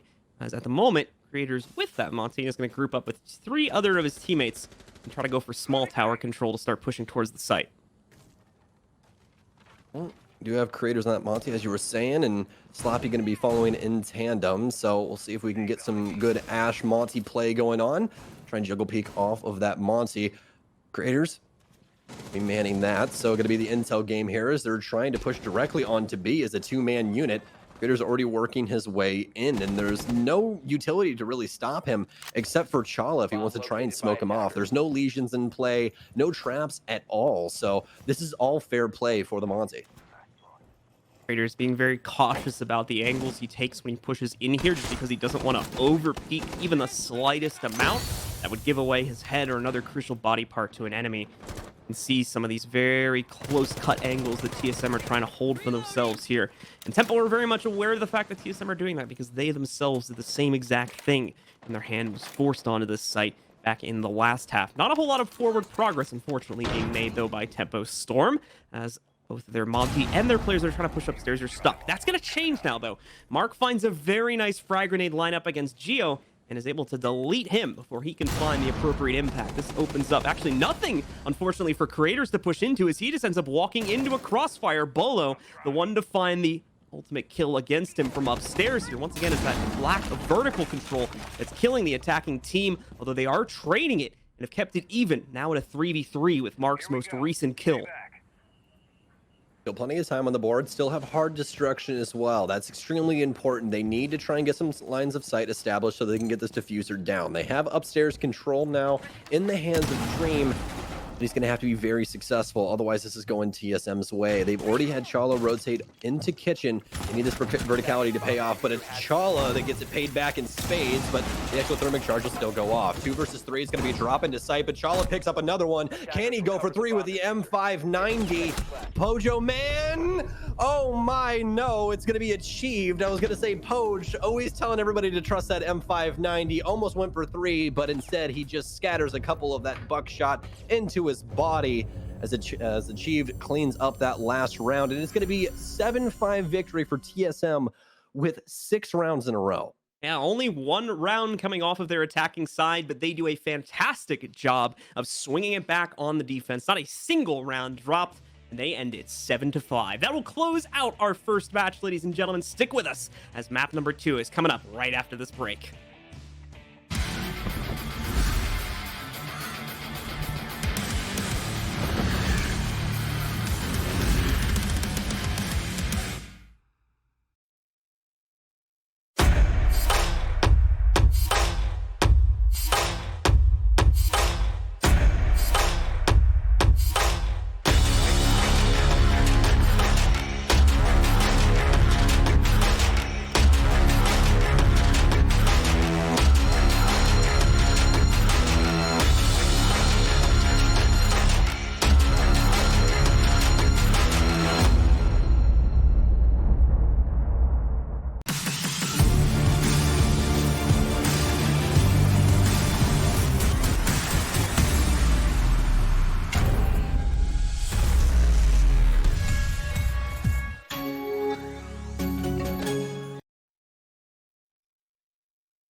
There. Oh.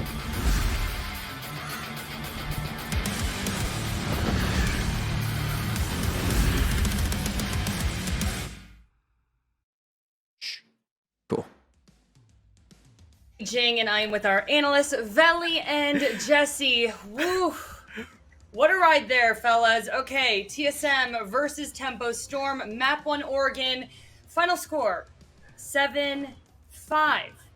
Tempo was up 5-1, and then TSM just battling back.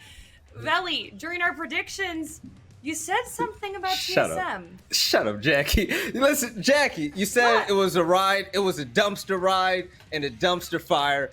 Okay, you know what? I'm still going to hold on strong because, you know, we still have a best of 3 to finish. But, man, Chala looks way too good. I'm going to be honest. Chala was outstanding. And seeing him not play that hard breacher role, and you saw Gio on Thermite and whatnot, Chala looked comfortable. And him gunning in CL definitely translated well against Tempo Storm in that first map. You know what? I'm maybe guessing that this map is extremely defender-sided for now. Because both teams, I'm not going to say both teams, TSM was dominant on defense, but it was Tempo Storm that really dropped the ball by not showing up on attack. Yeah, dude, I told you Chala was going to be a monster coming back. He spent some time in those lower leagues, but he's really refined his skills. I thought Gio's been a flexible player for a long time. I don't hate that he's flexing over to that harder support role. And Chala didn't have an easy time either, you know, playing on attack and watching those flanks. It can be very difficult, but no, he really popped off, and especially at the end there on the smoke that last round, he kind of got to show his stuff. So I thought Chala played phenomenally, and yeah, I think that he's a really great addition to TSM. We're going to see a lot more great things come out of him. And some great play from Chala. We definitely need to talk about the Thatcher Maverick ban, though, and its impact. Jesse, you want to elaborate? Yeah, so we saw one attacking round, and that's just due to the bans that came out, you know. I think it was really, really smart. So first of all, we saw TSM pick this map. That meant that the first ban on attack would go to Tempo Storm. They banned out the Thatcher, and what did TSM do? They kind of screwed themselves in the first half by banning out the Maverick. So you've got no Thatcher, you got no Maverick. What do you do against Electric Claws? What do you do against, you know, Mute Jammers? What do you do against Bandit Batteries? You have to bring the Kali, and so that's what got brought out. And both teams played her, I believe, every single round. No, there was a couple kitchen attacks where they didn't bring her, but a lot of rounds, especially on those like hard anchor bomb sites such as the basement, you just couldn't do a lot on attack. You couldn't go through things quickly because, you know, you can't get in. You can't open walls. You can open a couple with Kali, but not a lot. It's hard to drone because there's a ton of mute jammers everywhere, and you can't really deal with them that effectively because, again, you've only got so many bolts from Kali to open this stuff. So, I mean, TSM went into this map with a game plan. They knew they weren't going to do that well on attack. They said, Bolo, get on the Kali and do the best you can. They got one round, but that's all they needed. And undoubtedly, both teams were slow in attack, and we were chatting while watching this, and you both kind of were debating about this. Veli, why don't you make your points first? Well, you asked us about their attack, their time management on attack, but to me it was a big difference. See, when TSM was on attack, especially from the first round, we saw them they stepped in a site with 7 seconds left, and that happened twice in their out of 2 of their first 3 games. It came to a time where TSM, they took so long roam clearing. They took so long trying to open up walls. So by the time they got in the site, they're battling 7 and 13 seconds respectively, and that's not the way you want to go about it. Now, Tempo, they were mighty aggressive. They were extremely aggressive. They were able to get to site and have these battles with enough time to spare. The only problem was they couldn't win gunfights at all. TSM just started to slap them up, and you saw it where TSM on defense, they had 2 flawless rounds in a row, 10 straight kills. That's ridiculous. And Jesse, do you want to talk about that sluggishness that we were seeing on the attack? Yeah, I mean, I think that certainly on average, there was a little bit slower pushing coming out from TSM. Like TSM were pushing with like 10 seconds, whereas Tempo Storm were pushing with like 25 seconds on some of those like basement holds and those dorms holds. But I think a lot of that is just like due to the fact that there was a lot more aggression going on the defense of TSM. So maybe there was more opportunities for Tempo Storm to get those like earlier kills in the rounds. Also, like when you saw them go to the offsites, there was a big difference there. I think that like Tempo Storm like to play kitchen, sort of like hunkered up. You got people on the bomb site, and then you got people up above, but they're not really going all over the place. Whereas when you saw TSM go to a bomb site like kitchen, you know, there were roamers all over the map, and they were taking those gunfights. They weren't afraid to get aggressive. And so, yeah, I think that both teams really struggled attacking, obviously. That was due a lot to the bans. maybe TSM went about it a little bit slower, but it's not like that. It's not like going quicker would have been more successful, as I think Tempo Storm showed us. And one thing I want to point out, I'm sorry, Jackie, just real quick. TSM's attack, we got to remember that just about half the rounds, Merc was unable to get that first kill. Merc was the first death. If Merc was able to get those kills, that would have freed him up a lot more, and I felt like that slowed him down a lot. So if TSM could iron out those kinks, those attacks are going to be faster because, like I said, Tempo's best ally was time, and they were milking it against them. Also, TSM, they're dealing with some role changes. Jesse, how did you think that was an impact on today? I don't know if it was a hindrance to them. Obviously, like they've had a lot of time to practice with these. And I think that in general, TSM has enough flexible players that it's not going to be too big of an issue for them. I thought Gio did well on Hard Breach. I thought that Bolo did well on the Kali. Again, though, like this is a really weird test of the role changes because it's so different. It's so defender sided, having these bans on Oregon. So I think we kind of need to see a little bit more to see if these roles are really like working better than before, because obviously TSM didn't have poor results before making this change. So we're gonna need a little bit more time. Obviously Chala popped off in his opening game, and that is awesome for him. And yeah, I think as a unit, we're gonna have to wait a little bit longer to see what these role changes actually look like for TSM. And Veli, while we were watching, you were just like yelling, Tempo looks dynamic. You know, their coach said this is a new team. Looked. What do you think?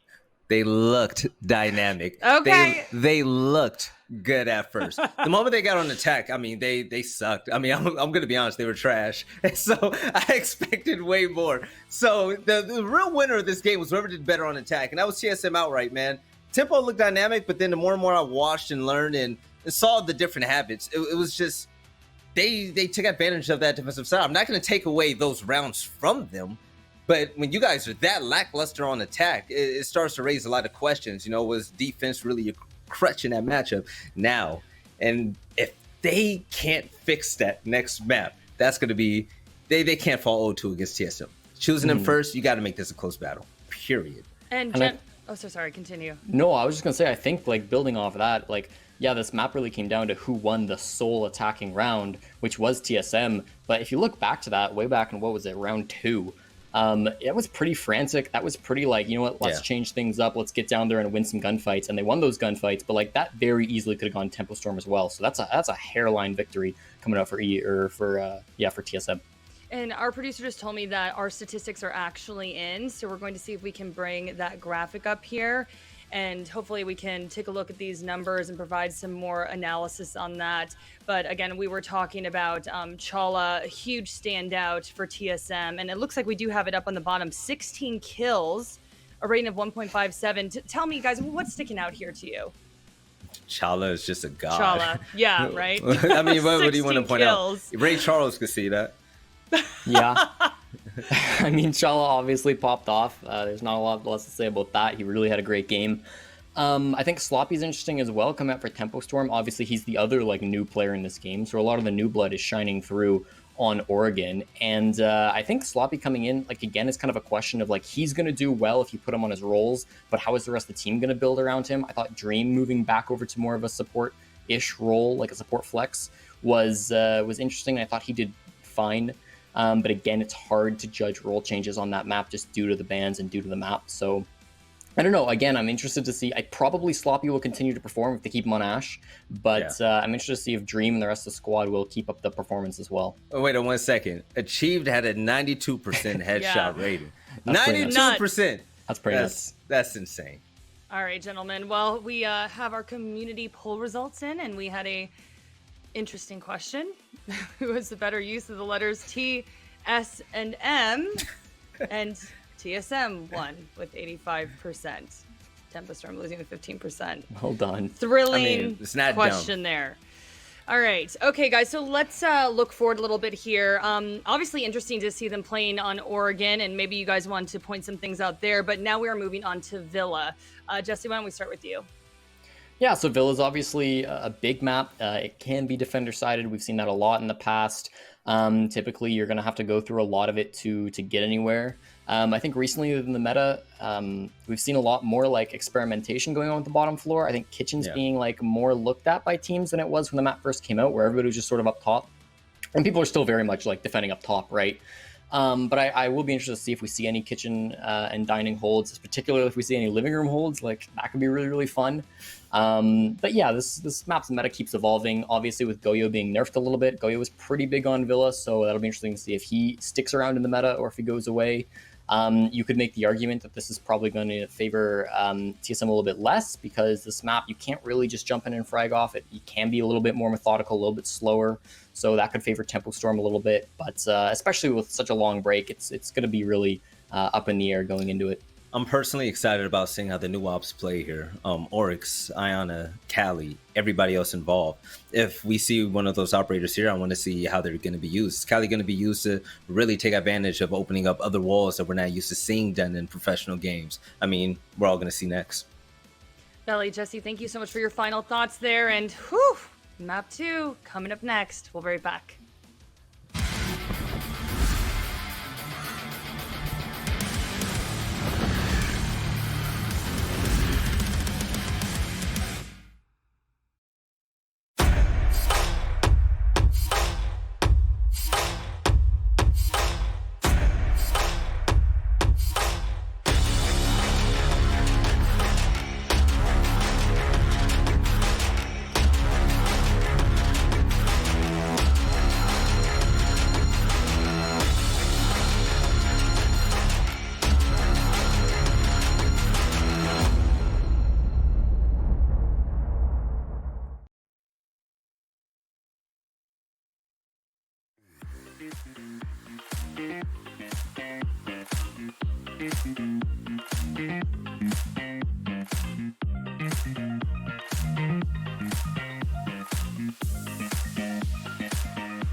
Here we go now.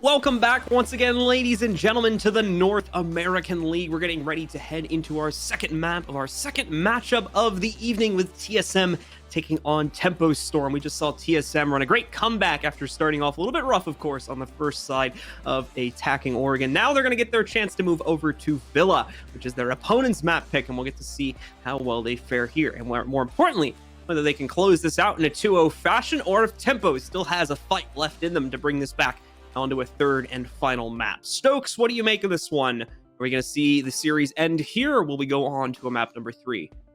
I feel like the defenses are going to continue to roll here, but I feel that TSM is poised to win it. I don't think after that defensive half that TSM had on Oregon that there's going to be too much left in the tank for Tempo. But again, that's grasping at what we're thinking about them. We don't really know what's been going on inside of these scrims with Tempo. Maybe they have a little bit more merit than we thought. Maybe there's a little bit more to be had from them on Villa. But again, they allowed it inside of the pool. They got rid of the things that they thought were extremely important for TSM to have.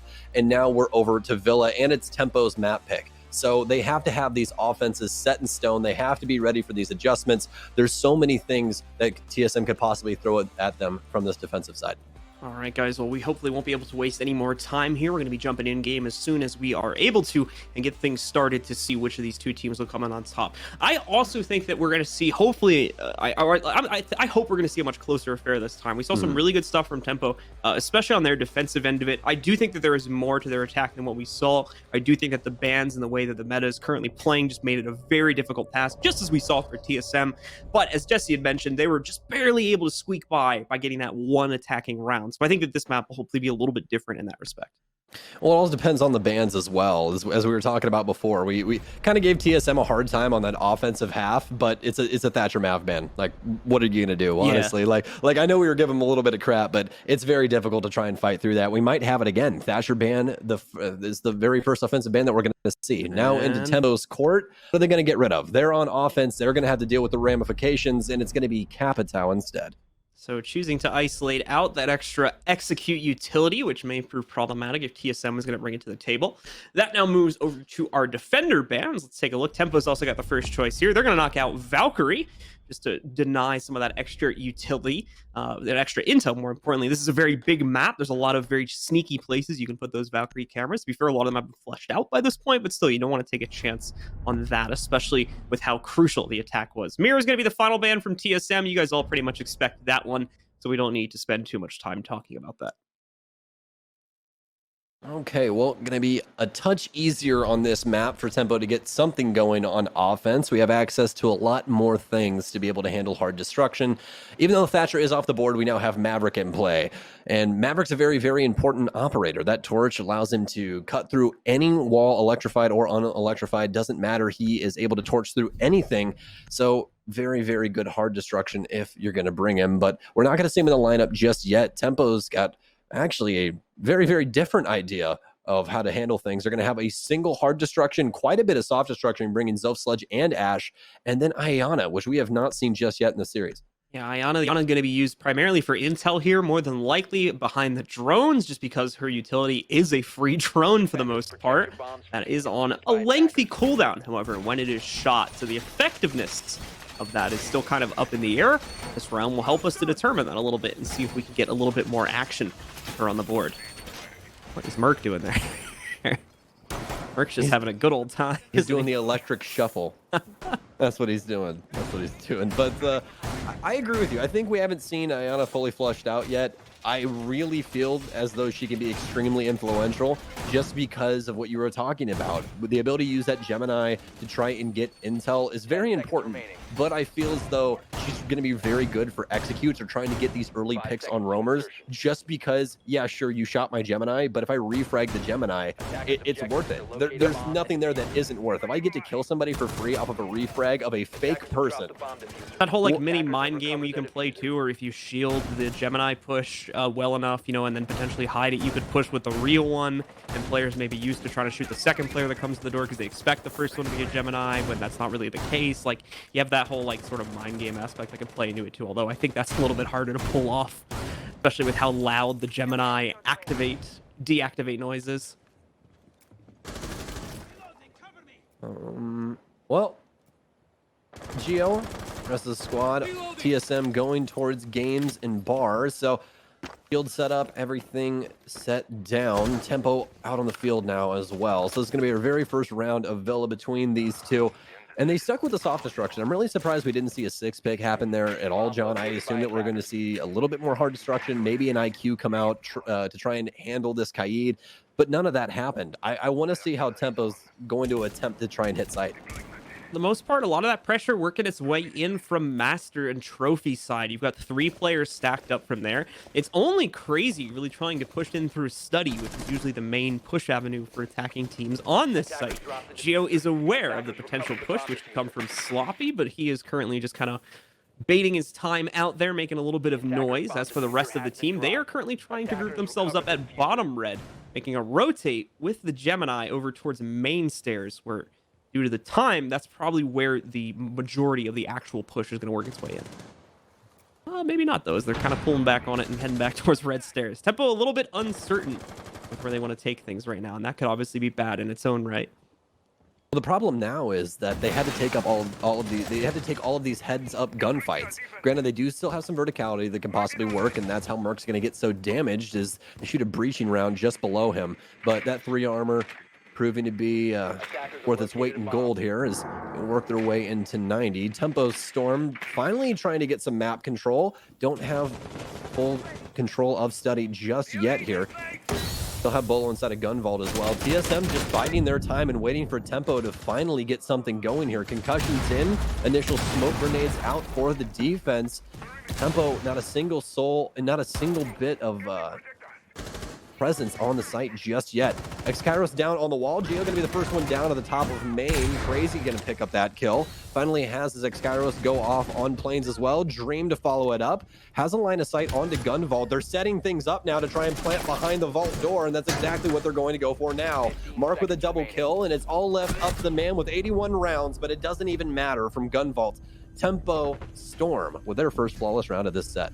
Mark with some great lineups there in the midst of the round, trying to push in from 90. It certainly took a little while for Tempo to line themselves up for the execute, but it seems that all that preparation was for something good by the end of the round, as when they finally complete the execute, it's a flawless round in their favor, and not a single player ends up going down. Really great stuff from them to start off well on this attacking side after the last map. Obviously threw some question marks up into the air about how effective their overall attack was. I'm honestly surprised that they were able to explode onto a site like that at the very end. Not very many walls being open, but they got the important areas of the map under their control. 90, as well as getting a line of sight onto gun vault to make it just a touch more difficult for that gun vault player to have any influence over the round. That's exactly what they needed to do. They isolated everything inside of planes up to the door, got those initial picks, and the biggest pick being that one that Mark got all the way onto the bar inside of games. So influential over the round, made it to where they could move through planes freely as long as they kept gun vault locked down, got the plant off. There was so many good things there for Tempo on that offense. Really good intel to lock down the anchors on site for TSM as well. Every time an anchor tried to swing or make an aggressive move, it was immediately shut out. So Tempo had some really great pre-execute information in their pocket as well to make sure that that actual push went off without a hitch, considering how little time they had to make that work in their favor. Now it's the question of, is this going to be something we can see them consistently do? Round on round on round again? Well, hopefully we'll get to see that here in round number 2, as we're going to go a little bit different. We're not going to go straight over to Trophy. Instead, we're going to work our way into Kitchen for the second site here, as TSM will still have to play upstairs to defend it, but the ultimate site, of course, is going to be down one more level. Great idea from TSM to just shift things early. That round was not good on any front. They lost every single bit of the map. They lost everyone, didn't even get a kill. Flawless round for Tempo. You know what, guys? Let's just wash the board. We don't want to try and go back to this. We want to go to Kitchen, try something new, give Tempo a new look instead of something that they just beat. A couple players from Tempo actually working their way relatively quickly up the back stairs, already at the access door leading into one of the sites.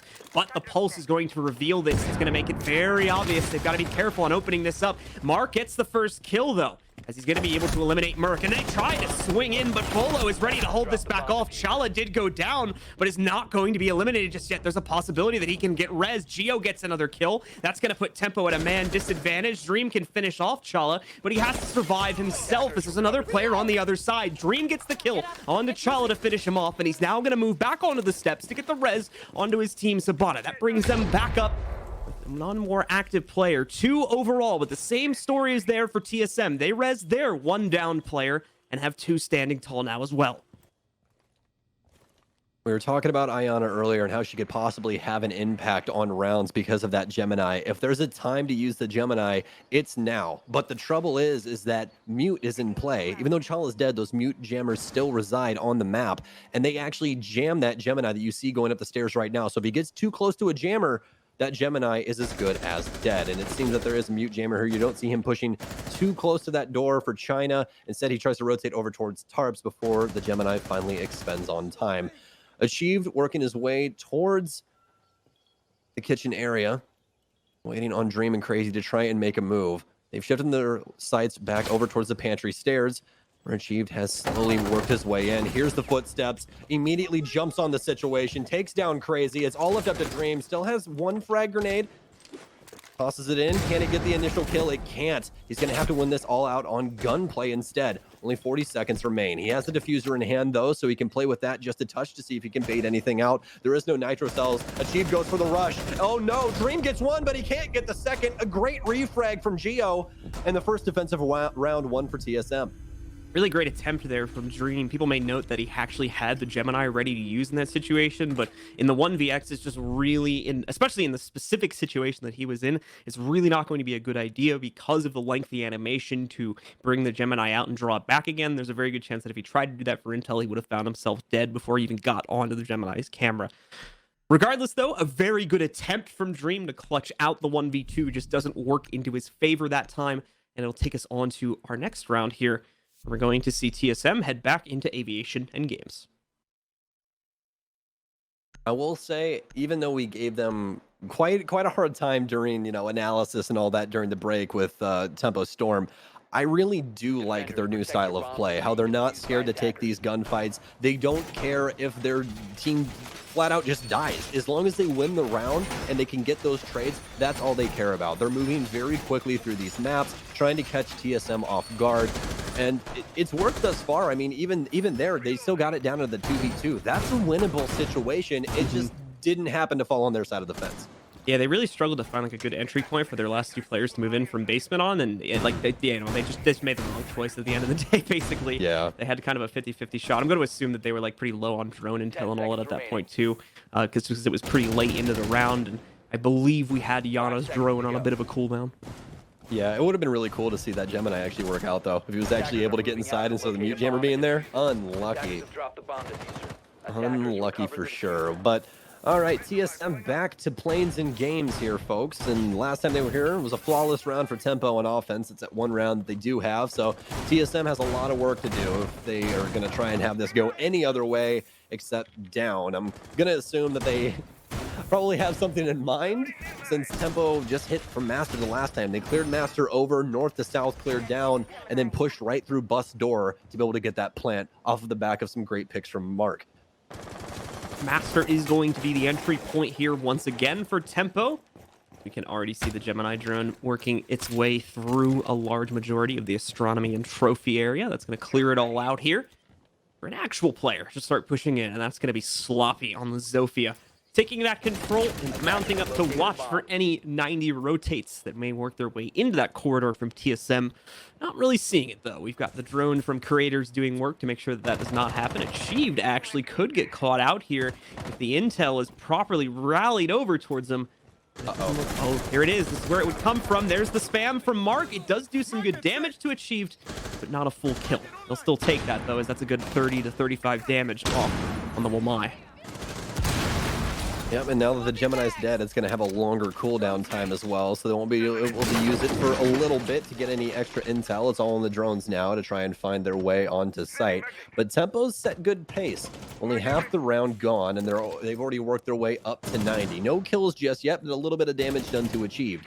Achieved still has 2 of those discs as well that he needs to set down. The first kill finally coming in, and it's Sloppy, the prodigy that has been coming from Europe, playing so well throughout this entire series. Dream trying to stomp around as much as possible. We're going to have the first refrag off the Gemini inside of NA. We won't. But Chala will make sure that M590 still works as he pumps it through that hologram. Also, just for good measure, is going to block the Aviation doorway off with another gas grenade. Little under a minute left, so Chala has a bit more freedom to use these now, since he doesn't have to worry so much about making sure he has them for the end of the round. Olo, though, is going to even out the fight, bring it down to a 4v4, but it may not stay that way for very long. Achieved, finally cut off in his 90 position that players on Tempo have been aware of for so long now. Geo again, still in the fight, though, to keep things even, but Mark is going to keep Tempo in control once again, dominating the situation here from 90. Going to bring it back down into a 2 versus 3 with an advantage to Tempo, but time is not on their side. 20 seconds remain for this push, and there's a shotgun blocking the immediate entry into games. Here's the crazy thing. Dream still has that Gemini as well if they want to use it, but it doesn't seem to be in the cards. Shotgun out. Downs 1. Can he get the second? The M590 again for Chala, proving that it is worth keeping out. That's going to be a 3K for TSM, and what a great round from them overall. Great stuff from Chala.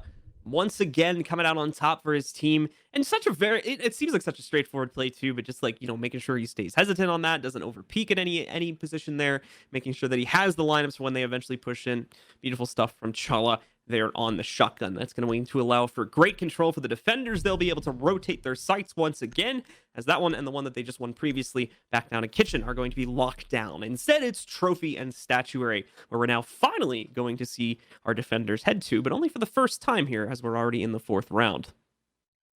I would like to see Tempo Storm orchestrate some more pushes with Ayana onto the actual site. They're doing a very good job of clearing with her, and I think that's something that she's very, very good at. You can stomp around, try and get people to shoot the hologram, because most of the time you're away hiding somewhere where they're not going to hear the sound cue. You turn that Gemini on. So you stomping around is more than likely going to bait quite a few people to shoot it, or at least show face to where you know where they are. I want to see them use it to, I don't know, bait out a shotgun shell from that M590 where he has to pump it before he, combats another person.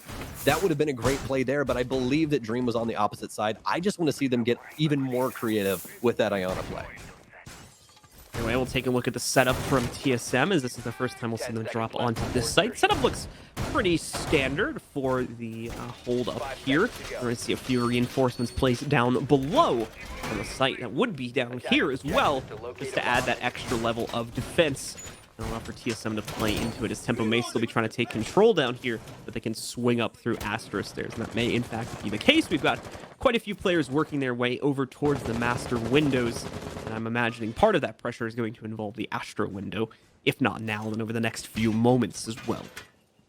Well, the problem now is that since Thatcher's banned and we don't have a Kali, then we're not going to be able to get through that wall very easily, but it doesn't seem to matter, as Creators is already trying to take over downstairs. Gets an initial kill onto Merc, and Merc is not having a fun time at all on this Villa game so far. He's 0-2-4. He's been dead every single round that's been played out so far.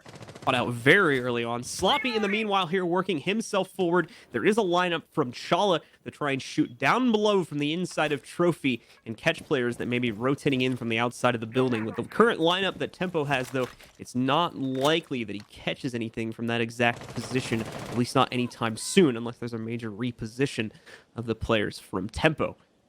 A little under 2 minutes, so a lot of control already in Tempo's court over here now that they've been able to swing in for Kitchen itself.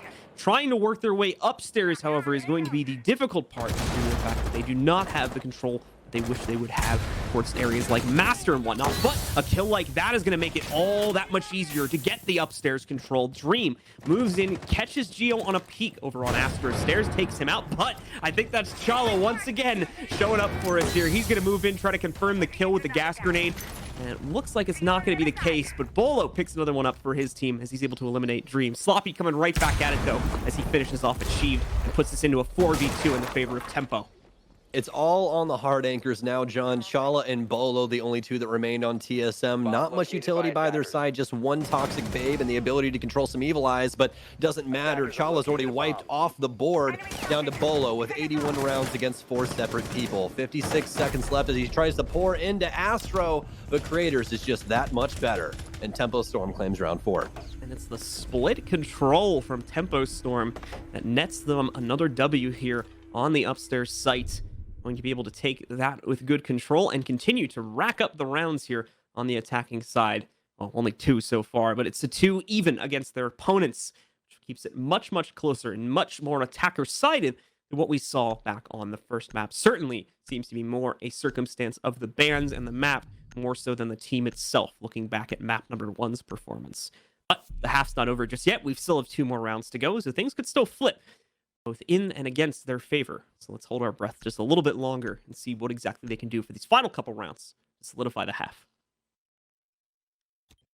Back and forth here on Villa, but I do want to highlight how well Tempo is doing on these offenses comparative to Oregon. Yes, I know the bans are different. Yes, I know the offensive side on Oregon was very, very difficult for both teams. But for Tempo, they're doing a very good job of shutting down this roam game from TSM, and that cannot go unnoticed. This roam game from TSM is known throughout the land as one of the best in the business. You do not want to try and fight that three-headed monster, as we always talk about, and Tempo is taking it by storm, specifically with Sloppy and Mark. And I mean Mark. Mark has been playing so well on Villa. I can't remember the last time I saw Mark doing this well inside of a competitive match. It feels like it's been forever. So those 90 pushes specifically, he's been absolutely dominating on the aviation rounds, the two that we've seen played so far anyway. Both of them, he was able to go in and find some very, very important kills for his team. He took out the defender on the most recent round that was actually stopping them from pushing in. That was achieved playing into that spot. And then the last time they played into it, where again they had success, he was there finding at least 2 of the entries from outside in that hallway. Well, we'll see if Tempo Storm does anything default, because thus far they haven't. We haven't seen them bring a collie. We haven't seen them attempt to even blow up the main walls that we see attacked very often on Villa. They didn't even really have any master presence the last time that they attacked this site. So, or excuse me, the last time that they attacked upstairs, but now they're going to be clearing this out. This is going to be downstairs now with Kitchen, Merc, and Geo upstairs, so clearing things with that Gemini, but no one to refrag. Mark on the Astro window, but since the window's completely sealed, no sound cues just yet. You can just hear that man repelling outside. Nothing too crazy besides that. TSM trying to delay for as much time as possible upstairs, but I'm going to have to wait to see what they can possibly get done with this drone game. We do have an old favorite out with that Mute and Mozzie combo coming back into play, even though Mozzie doesn't have that super shorty any longer. Oh, Geo dodging some bullets there as he hits the deck real quick. A bit of spam coming in from Mark at the window and nearly capitalizes on it too. Hit a couple shots. Thankfully, we were able to see Geo dodge out of that and keep himself alive, if only for a little bit longer here. Sloppy and the rest of Tempo now have full Astro control and are lining up to start their push downstairs here.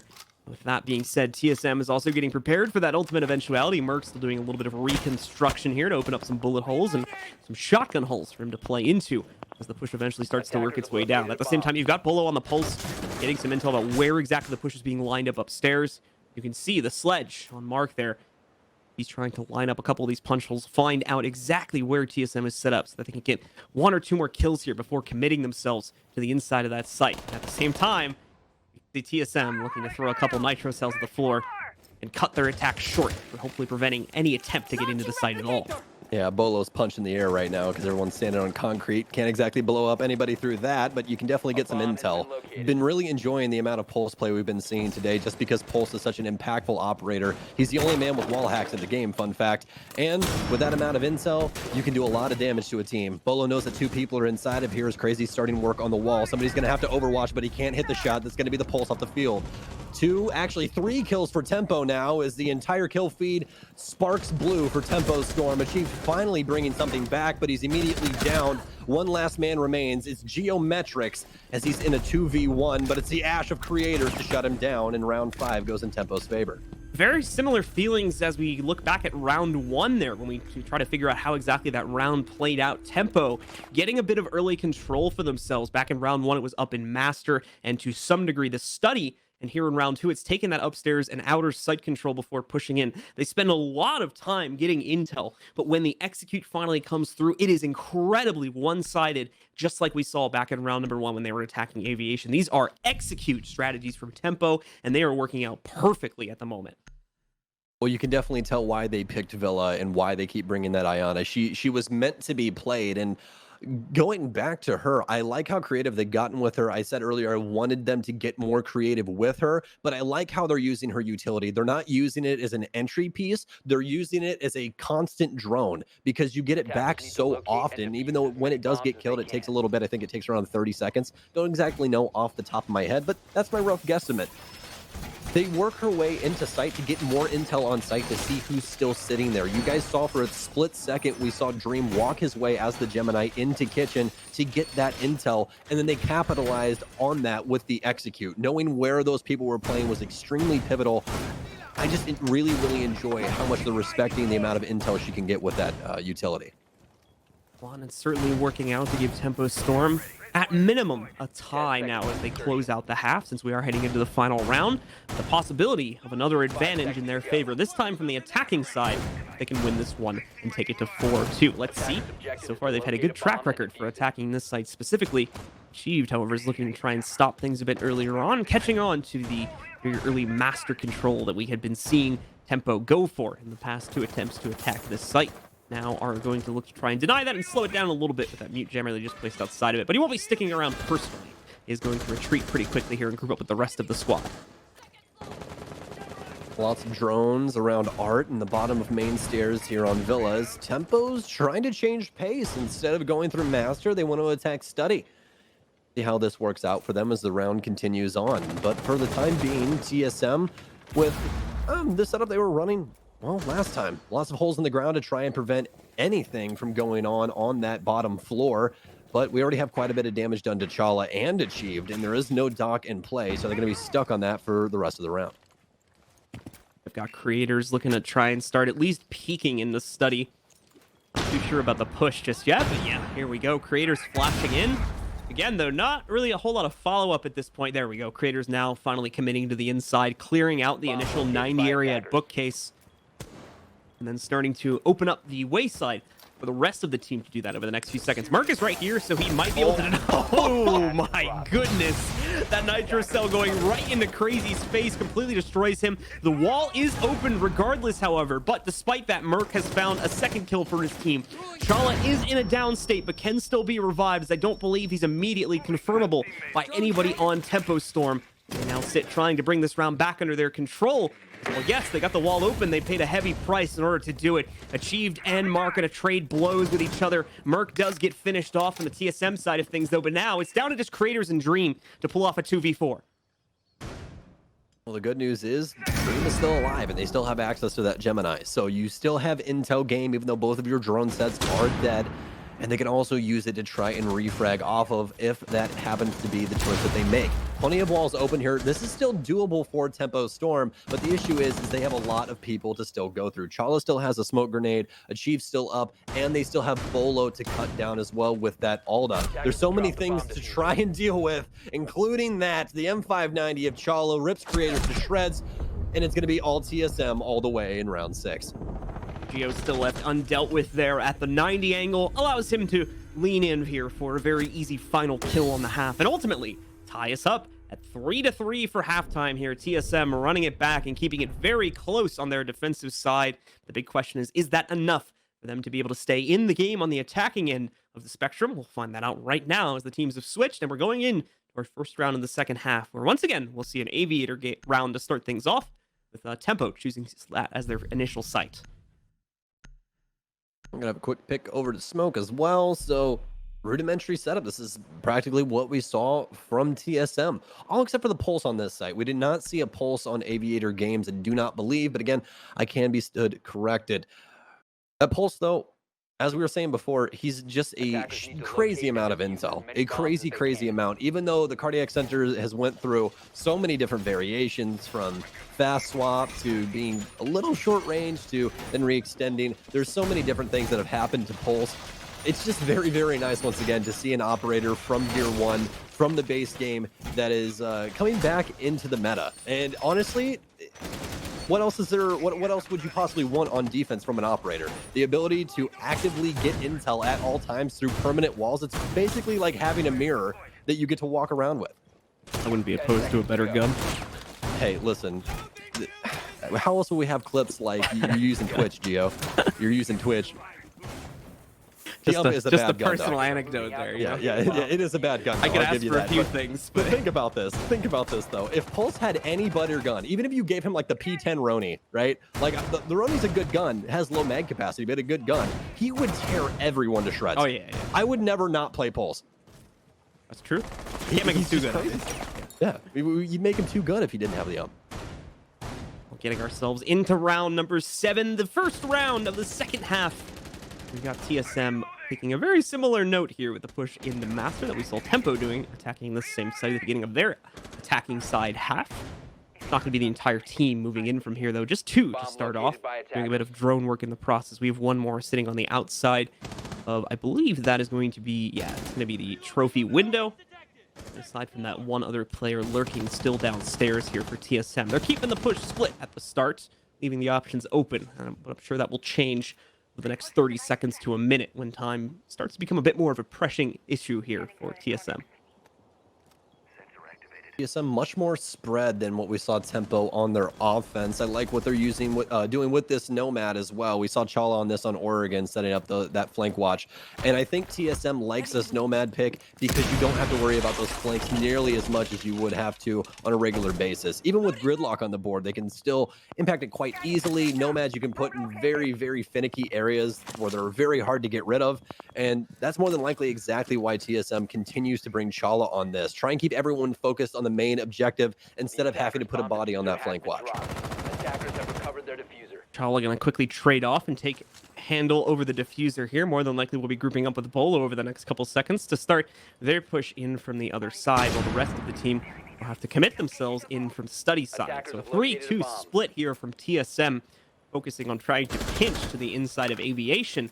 They've got a minute to start this and at least start the defusal plant process before this just goes to Tempo by default here. Very, very quiet round for the players on Tempo in the inside of the site. In the meantime, they have barely had to move an inch so far this entire round. It's all off of this play of Pulse from Mark. I'm going to keep harping on it because that's exactly what's happening. They're able to get all of this intel so they know when to peek and when not to peek. It's not the fact of, oh, you know, it's very good game sense. No, they straight up know, are you going to peek this door? Fantastic. We'll have somebody peek along with you and win that gunfight. It's amazing how they're using this utility on this equal playing field. We usually don't see Pulse unless you're playing a site from down below it, but as soon as I say that, only 20 seconds remain. Bolo's got the first pick. That's on to Crazy. Mark back on the cardiac sensor to try and help his team out as TSM is barreling down onto site. Smoke sniper cells and the whole entire enchilada gets poured onto Chala's head, and it's a shutdown from Tempo Storm, but not before the diffuser goes off. It's been planted. It's up to Geo and Bolo to try and hold this down now against Creators. He has a little bit of a line of sight here through a break inside of the hard wall. Has diffuser now. He's going to go and try and stick it. Geo's going to drone him out, though. Immediately gets off, and Creators rocking a hard place. Has an enemy on both sides of him as they try to crunch down now. Bolo working his way into the corner, but he also has the LMG. Won't even be him to kill anyone. It'll be Geo from Study as TSM takes their first offensive round. TSM going to come out on top here as they start the second half, but again, just barely, as it's a near modern-day miracle that diffuser gets onto the ground in the first place with the amount of utility that was being thrown onto that player. If that doesn't go off, more than likely it's a very straightforward shutdown for Tempo, but because that plant attempt went off, the situation changed entirely. These rounds are just getting so desperate because of Thatcher being gone. No one wants to play Kali on Villa, and I honestly can't blame them. There's not a lot of very, very long lines of sight, and in case for Tempo, they weren't able to establish very long lines of sight because obviously Villa has a couple, for instance, like the Master Wall over to Trophy or something along those lines. But when you're playing these close quarters, you want that 1x sight. You want those guns that thrive inside of that environment. And that sniper does not. The only thing that really does is her secondary pistol, but you have to have her sniper out in order to use her utility to break up these walls. And both of these teams have been bringing the Kaid Mute combo to try and handle a lot of these reinforcements that they have to keep locked down. So for TSM and for Tempo on these offenses, it's been a lot of attempt to get picks, try and shut down the roam game, and force your way onto site. With the prep phase coming to a close over the next few seconds here, we'll take one more look at what Tempo, have set up for this defensive side. They are going to go the much more traditional route for sites. Meanwhile, after closing out the first one there over in Aviation, they're still going to move sites, of course, but we're going to see them work their way over on the usual site path and head over into Trophy. So defending there. Still going to have a pretty open web of defense, as you often have to do on this site. Players are going to be spreading out a little bit more, trying to lock everyone down. Can have its problems, especially if both sides of the map are taken away from you. So we do see players like Sloppy and Creators just kind of finishing up their reinforcement, and then we'll start to see the full lineup and setup over these next few seconds. Well, all utility down, all except for one mute jammer from Crazy. As you guys hear Blue saying, quite an extended setup, but they're still playing downstairs as well. Creators is going to have to worry about Merc, but no, they're on two separate levels. Even the Observer thought that we were about to have a gunfight, but instead Creators is downstairs in what seems to be a labyrinth that is the Villa's basement. Raiders is going to get found out by a drone, however, so he'll have to reposition himself. Currently trying to work his way back towards red steps. Let's see if he's going to swing up, though, and try to get aggro here at all. Looks like he might a little bit. He's more working on self-preservation than anything, however, at the moment. In the meantime, Chala is able to move in, sneaks off an air jab right at the exit to Master Bath that leads into Astro. So if anybody from Tempo tries to push into that and is unaware, that'll be bad news for them. The good news is I'm pretty sure Mark was right next to it when it went off, so more than likely heard that and just called it out to his teammates.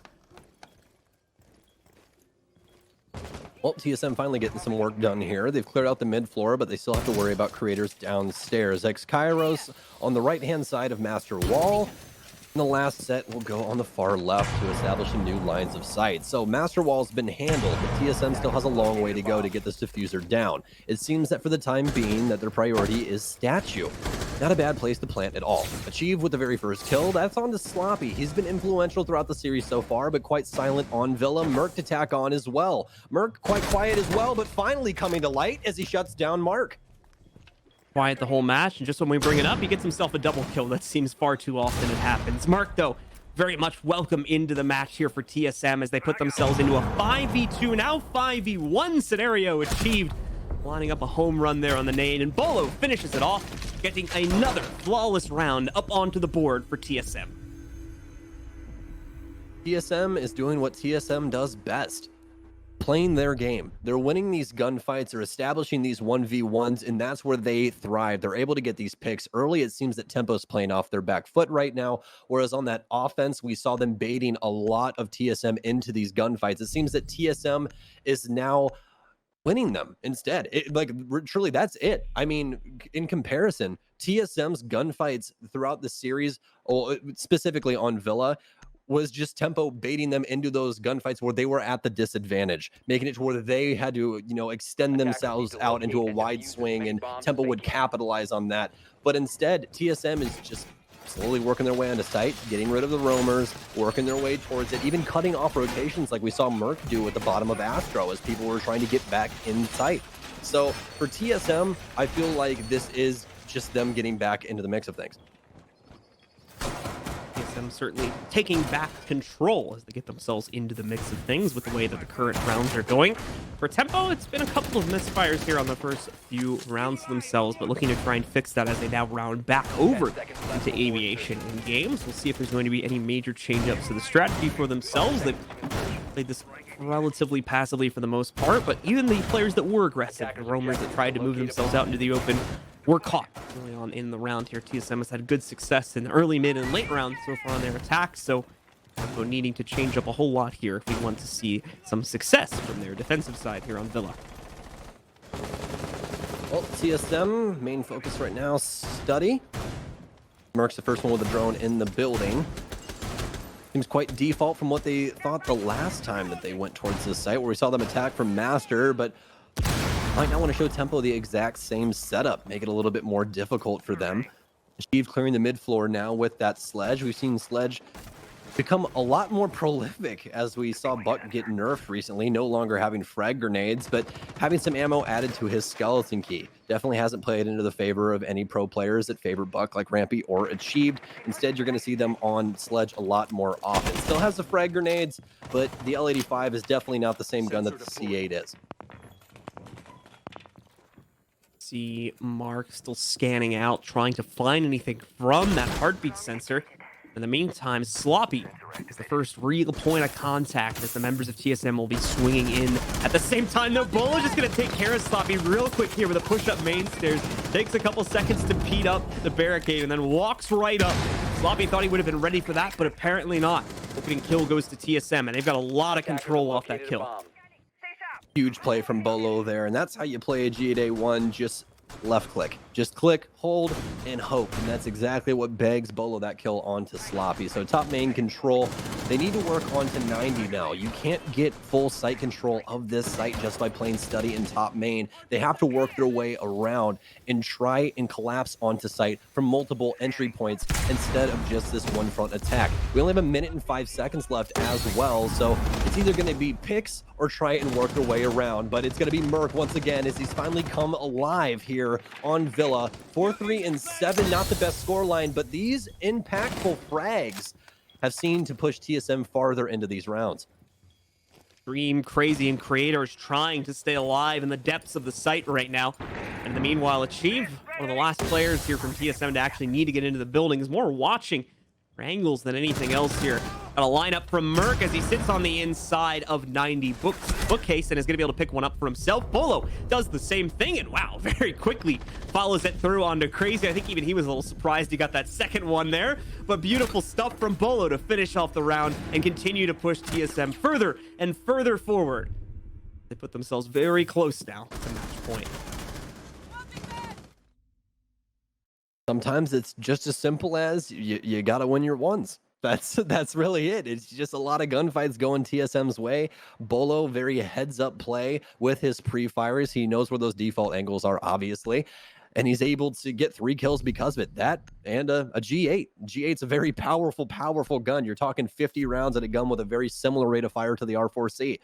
I mean, you're going to shred almost anyone that happens to be on the receiving end of that weapon. And now we have Bolo up at the 11, 1, and 4 mark. So double-digit kills for him here on Villa, and we're not even done yet. Means we have an Amaru pick coming soon, right? Hopefully. Of course. Well, Amaru actually got recently buffed as well. Yeah, I know. She no longer has that animation after she flies through a window. It's instantaneous. I'm waiting. She gets her for gun out and she gets to shoot people. I'm waiting for it. I'm waiting for the Amaru strat. We had like the one. What are you gonna do with her though? Yeah, no, that's the problem, right? You get her into a spot, but she's still alone. So yeah, that's the thing. And like, there's still 4 other people on the team. She's basically instant map control, right? Yeah, like you can jump in there, but it's like, hey guys, I got master. What now? Like you can't do still anything. I know it's gonna take you guys 2 more minutes to get to me, but I've got master. Maybe if I toss the Gara hook outside, everybody else can just use it. That would be funny actually if there was like a quick rope she could leave behind or something like that, That for would other actually teammates be to insane. use. Like a faster rappel or something like that. A zip line. She has to set up a zip line. All right, we're giving Ubisoft ideas, so we'll move on from that very quickly. You guys heard it here first, by the way. If they use it, I want compensation. Finder's fee for that idea or something like that. I don't know. Yeah. We'll talk to them about that later. Either way, TSM getting themselves up onto the board. We've got another kitchen attack here as Tempo's chosen this to be their site to defend. Once again, putting quite a bit of their player base on the inside of the site, choosing more of an anchor-focused setup here. But that's not everybody. Mark specifically out from the site right now atop Astro. We're going to take an early duel as we'll see TSM start to move in and take the master control for themselves. Oh, we're still within time to gain intel. That's what this first minute and a half is usually dedicated to, is trying to get early picks and get as much intel as possible about what's clear on the map, trying to establish something to cut off rotations for late flanks and things along those lines.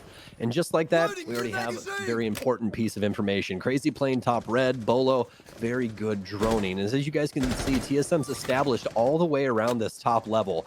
From master side all the way to trophy, they're working their way in and slowly working their way onto Astro. Creators, though, still on Astro stairs after Bolo gets a kill from Mark. Chooses not to peek, assuming somebody will come through bathroom, but Bolo gets him through the hatch anyways. Creators possibly thinking that he might be able to get the edge up on Bolo by rotating to the hatch, does not read into the situation, and instead, Bolo has done just the opposite. He's pretty much ready for that push and that wraparound to get above that hatch, or get below that hatch in this case. Takes the player out with ease. Got a bit of a foot scan coming in here. That's going to isolate out the Mozzie as Bolo tries to hunt down yet another player. No success on actually isolating the actual body for the kill, but they are hunted. No success yet from locking it down. Tempo, of course, being very careful. Already down 2 players. This is on match point here. Already down the 1 map here, too. They need to try and come out with a W on this one. Otherwise, the series is over, and TSM is going to take it 2-0. Great shot from Crazy there outside of the window.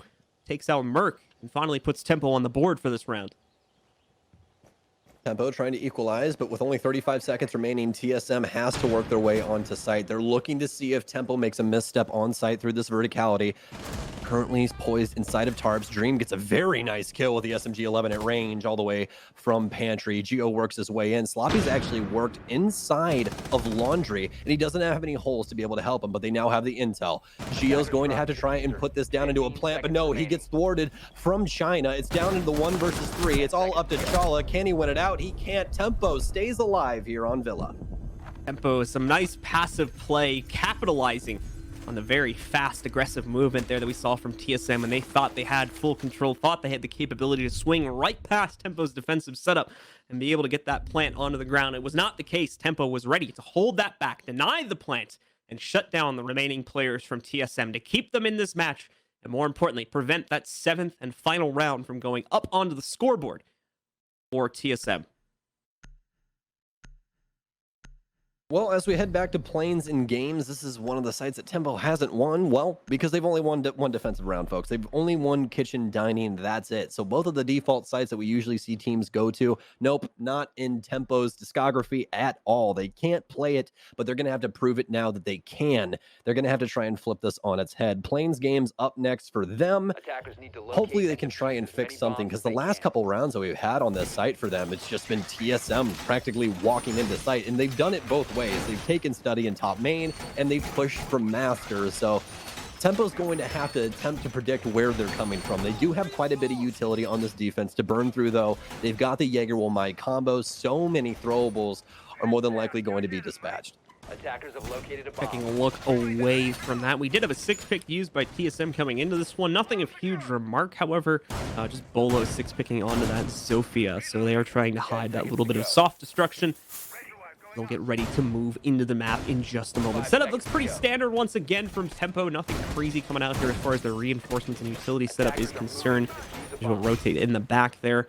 Sets it up for Crazy if he's going to be the one to play inside of Vault to try and rotate around that a bit. The rest of the team will go to their final positions over these next couple seconds as they are still finishing the deploying of the utility. A lot of emphasis on defending top stairs this time.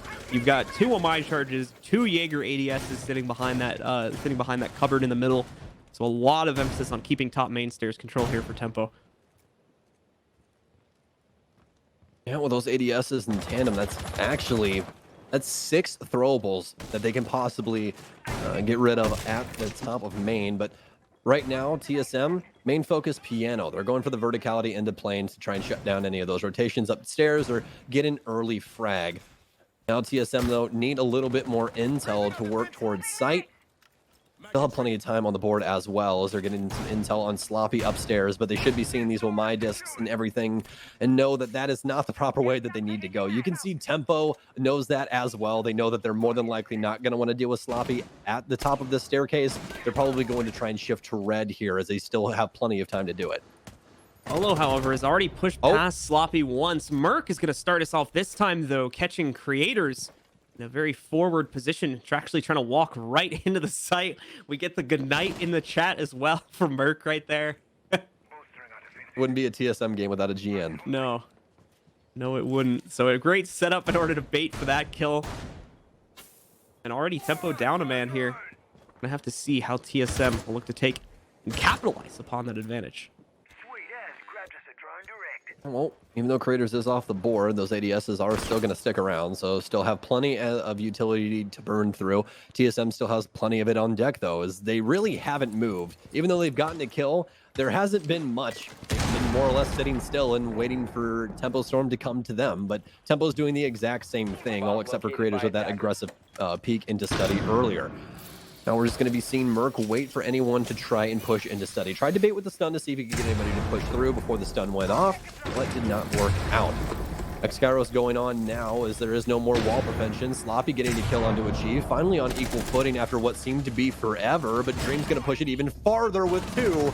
It's 4 versus 2 now, as it's all left up to Geo as well as Chala, but Chala gets quickly dispatched. All left up to Geo now in this 1 versus 3. Has to worry about Gunfall. Knows that the one's there. It's a pre-fire from Crazy, but it's not even Crazy to get the kill. It's marked from a completely separate angle in a different room all the way over in Narnia. It doesn't even matter. Tempo Storm proved that they can play planes and games.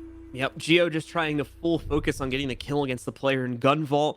As you can see, a very easy crossfire is available from the other player sitting on the inside of planes, and that will be Mark to pick up the final kill and put them within 1 round's reach of 6-6, which will trigger our overtime in order to decide who takes this map, and potentially if we go to a 3rd and final map in this series. The victory for TSM is not as certain as it was just a few rounds ago.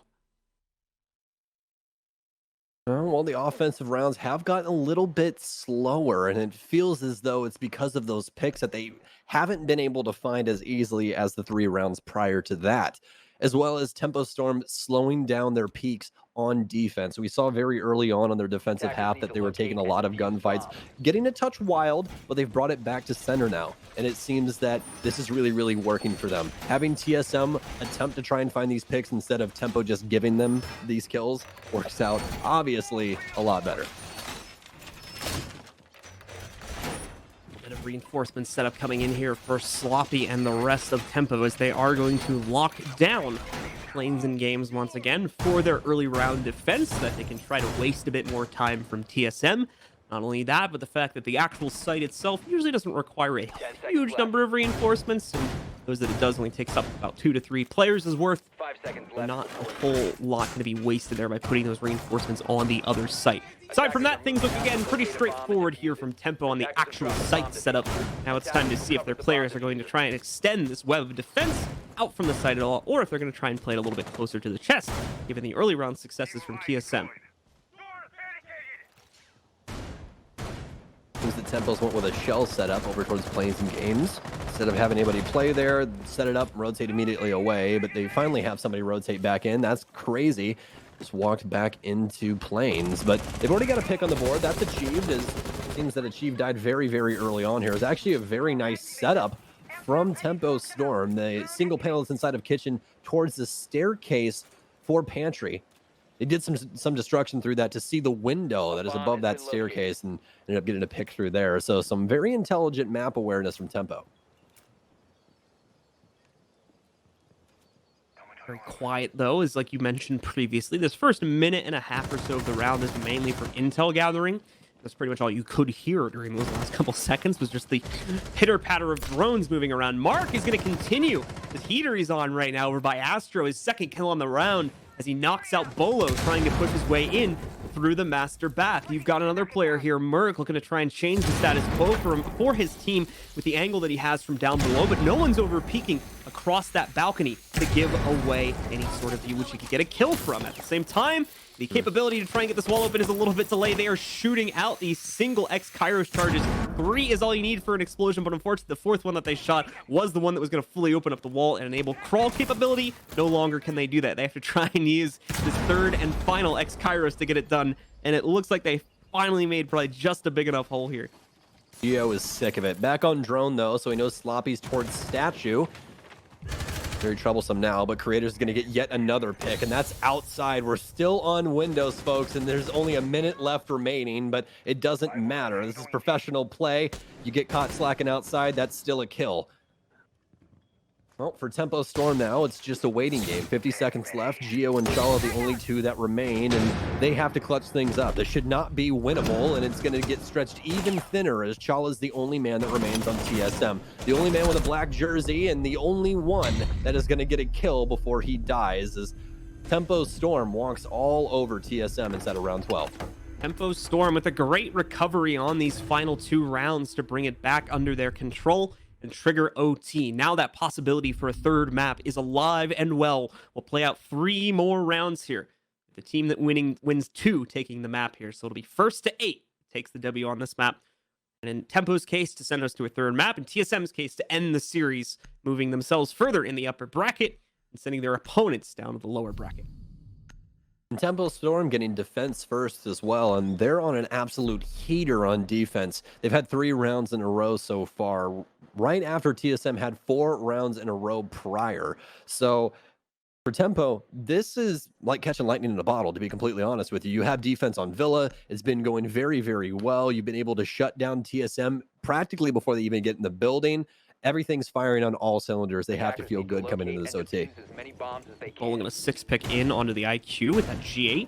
Saw quite a bit of success with that, specifically the entry that he managed to get against Sloppy on main stairs a few rounds back. And while that specific scenario won't be relevant, hopefully him going back onto the IQ brings a bit more success to the table for TSM. Bolo certainly dominating for the team right now, by the way, with the highest scoreline, 13-2-7. The next highest teammate is Geo, close by at 8-1-7. Well, the site gets set up. We are back downstairs in kitchen. Upstairs reinforcements going down. Still need a single panel for that master wall, but as we've seen from Tempo so far, this kitchen site works very well into their favor. Attacker's objective is to defuse a bomb. away from this. We've still got quite a few members of Tempo off site right now, so this game we'll have to wait and see whether that's just them trying to take aggressive angles early on. They do have the pulse, so they should be able to get good early info about where the push is coming from, and if they can properly direct creators and Mark into those positions, and this early round could be very beneficial for Tempo. And in fact, that's exactly what Crazy's trying to do right now. Set up his teammates. Unfortunately, the push is a bit more detached from TSM, so trying to lock down an exact position is a bit difficult. It seems as though they've caught onto it, though, with the majority of TSM now grouping up and trying to push in. They'll catch the player trying to push in from Laundry. Merc will also get sloppy before going down. Is a very important operator as well. No more access to the Evil Eyes for the defense. Merc doing his best Ash impression. Run into sight, get the important pick, and die. That's all you really need. That was a very influential kill over the round. He killed Sloppy. No more Evil Eye, no more Alda. Now it's up to Tempo Storm to try and bring this back. Merc and the rest of TSM only missing 2 of those breaching rounds, and that's it. So that's exactly why you saw such an aggressive take from him. They'll have Crazy downstairs, though, on this pulse. Does have some soft destruction done through the floor so that he can prime a nitro cell into Master Closet. He's getting chased down by Bolo, though, with that cassette threat, but just the utility here for IQ is he's seeing that cardiac sensor through the floor. Bolo now has to be very careful about the duels he takes. Or, excuse me, not Bolo. Crazy now needs to be very careful about the timing that he chooses to use this utility for the reason of Bolo. And at the same time, we're going to see Achieved start to step up to the plate here for his team. He's going to be able to find out Crazy. That's the pulse gone. He's going to put Bolo and the rest of the team in a great position. They don't have to worry about randomly getting C4'd through the floor anymore. They can run around, and more importantly, they don't have to worry about their overall push being red early on due to the death of this pulse. Well, still plenty of work to be done upstairs. As Crazy being gone now, it's a 3v4 favor of TSM. Skyros down on Laundry Wall, stun grenades in, but not going to be too quick just yet. Still need some intel and need to set up to actually get this diffuser down. Don't get the cart before the horse. Dream now playing inside of Tars, but they haven't droned him out. This M590 in close range. If you guys have not been watching this series, trust, it still works very, very well, as Chala's proven time and time again. A bit of a push coming in here now for Dream. He's trying to swing around the corner. Doesn't realize just how close Chala was. However, a fatal mistake that'll cost him and the rest of his team in a big way. It's down to just creators now. Bolo's also found a kill, and it won't be long before Achieve tracks down creators through the top of the floor, smashes open the panel right on top, takes him out in order to give his team yet another round to start off their OT with a successful attacking side. Now, because it is OT, teams are switching every single round, so Tempo is now going to jump onto attack for potentially their final round of the match. Well, now here's the hard thing. Tempo on offense, TSM on defense. They actually ended up splitting when they were on these sides. So once Tempo was on offense and we had TSM on defense, it was a split right down the middle. 3-3 between these two squads. They're going to be going to dining, which success-wise, actually pretty good for them. Oh, well, actually, no. They ended up failing the very last time that they tried it against Tempo. The prior round, they were successful. So 50-50 shot. We're also going to have a 6-pick come in. No more Castle. We're going to have a Capitao, or excuse me, not Capitao. Capitao doesn't play defense, Stokes. Cap can. Cap can's on defense. First syllables, right? Yeah. You know, February is a long time away. I just want to tell you that. Anyways, now having Capcan on the field is actually possibly going to have an influence over this overall round. Him being 6-picked is a touch of a troll thing, I'm going to be honest with you, but them not knowing that it's there is the biggest factor. But the trouble is now is that, you know, Dream saw Geo, Capcan's pretty noticeable, and everyone knows the sound of that drill. So they know that there's Capcans. But even though that they know it, it doesn't mean that it's going to help them out all that much. They didn't bring an IQ, so there's no real way to find out exactly what door they're on. You're going to have to check every single one individually. And that's where Capcan is most important. Because the single door that you forget about and that you don't check, you go for the aggressive push, you try and get in that gunfight, is the moment that you blow up and lose your life. 50 HP going to get knocked off every time you run into one of those. You have to be very, very careful on checking doors. At worst, it's a slowdown to make you look at the bottoms of each door before you go in, which could throw a player off and allow a defender to get a quick headshot off while these misaim. At worst, it's, like I said, 50 to your entire HP going down if you run into 2 of them. teams have to be very careful with the way they push. Thankfully, they've also got the Gemini drone, though, so this helps out a little bit with that, trying to scout just a bit of extra like drone intel for themselves here to check on that as they're pushing through the building. Well, I've got to say, the best of 3 format has actually proven to have amazing games. Both Oregon and Villa, very, very fun to watch, and amazing rounds here from both squads. TSM, though, now on that defense, as we are in OT, like we were talking about before. Tempo working the rounds upstairs. Drone play in, and they're trying to find Merc. Merc playing the same spot that we saw Chala play earlier when they were actually on the upstairs site. He was using it to hold down Astronomy, but Merc immediately hightails it out of there, jumps down through the skylight into Red Hallway, and immediately into Tarps. Still quite a bit of time left here for Tempo to make their play, and already with the majority of the upstairs under their control. In fact, I would say it's pretty much the entire upstairs at this point. TSM now locked into a corner, but still with their entire roster up and running. This gets a little bit difficult as they have to constantly and proactively keep an eye on that upstairs push. Although, meanwhile, has still brought the Pulse back into the action, so that's helping with the information game, even to that smallest degree, where he'll have the countered intel as to where players are moving to before they are, excuse me, wow, messed up my words, but before they have that info usually. C4 out here for Bolo, but it's going to be a swing and a miss, does not connect. Sloppy's very well aware of the fact that there's a Pulse currently dueling against him. He's being very careful with his positions to account for that fact.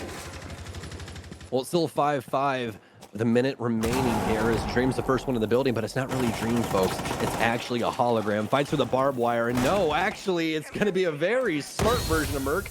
Doesn't pop the first shotgun shell into that hologram. Almost got caught off guard there from Dream, but it actually would have been crazy to see Dream push through there as the actual Ayana. Instead, might have been able to get that kill into Merc, but instead now Merc gets to use all of his utility and continue to play Laundry. Working their way inside now is Tempo Storm.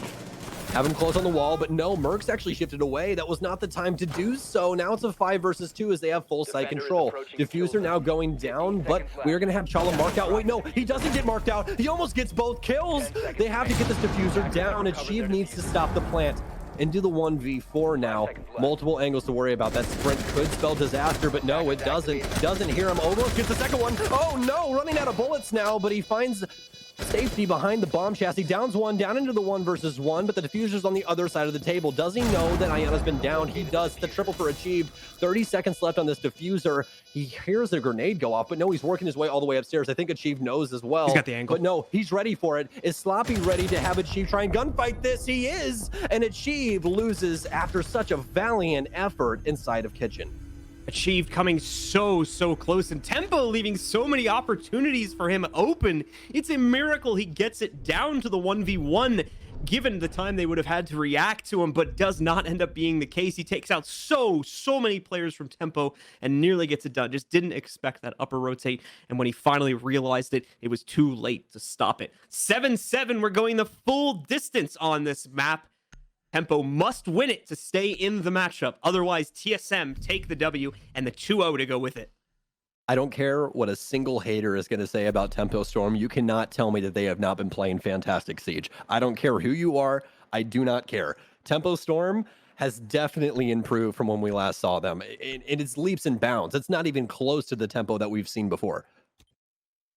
Very big way. Tempo has made some huge improvements in the offseason and could prove themselves to be a bit of a force to be reckoned with here in the NA League, but we will see how that all pans out. Still a lot more play for Tempo to get through, including play within this best of 3. They're not done fighting against TSM just yet. They haven't given up just yet. They're only one more round away from taking it to that third and final map to decide the series and really draw this one out. Let's see if they can get it done and deny that win from TSM. Well, John, we either have the full best of 3 for the first time inside of the NAL, or, I mean, which we already have, the first maxed out map inside of NAL. So either way, we're having a good day, I would say. Sloppy going to be playing the top of main now. playing some games to cite for Tempo Storm, and they actually have had slight adjustment in their operator lineup. No more hard anchors. They've actually shifted crazy over to Legion, an operator that we haven't seen too much of today, but still a very impactful operator. Makes it to where you can't sprint when you step on those goo mines. They're also invisible and do a myriad of other things. It's a laundry list, basically, folks. We won't get into the full song and dance of that, but now that we've finally gotten into the round, about 30 seconds, drone spin, and we're trying to see if TSM is going to go through this site the exact same way they did the last time. Is it going to be study, or are they going to shift things over to master? It seems that for the time being, that their main game plan will be master after they droned out Sloppy top stairs once again. Tempo are, for the most part, taking a fairly passive note to start this round off, though. The big exceptions to that being Creators and Mark downstairs once again. But we've come to expect that from them. Mark specifically, if he's able to get himself in a position towards 90. Creators is already going to be pulled back to top red, so they more than likely got intel that the master push was coming soon. Olo, though, is still going to be able to strike onto Creators, eliminating him first off here as he caught him from the outside of that connector window. Very pivotal window. You can hold the top of red from there, as well as any rotations coming out of 90 or someone pushing from trophy. It's one of the first windows you see anybody grab inside of a Villa game, something to always be wary of, and Creators is going to lose his life because of it. So TSM have their initial pick with half the round left, and they're already working their way onto site as we see Merc poised outside of bus door, waiting for anyone to slide their head through that pixel peak that he's holding. Still have Tempo presence at the front of the building, though, here towards the south side on both levels. Mark working downstairs, and Sloppy still holding down the shield at the top of main.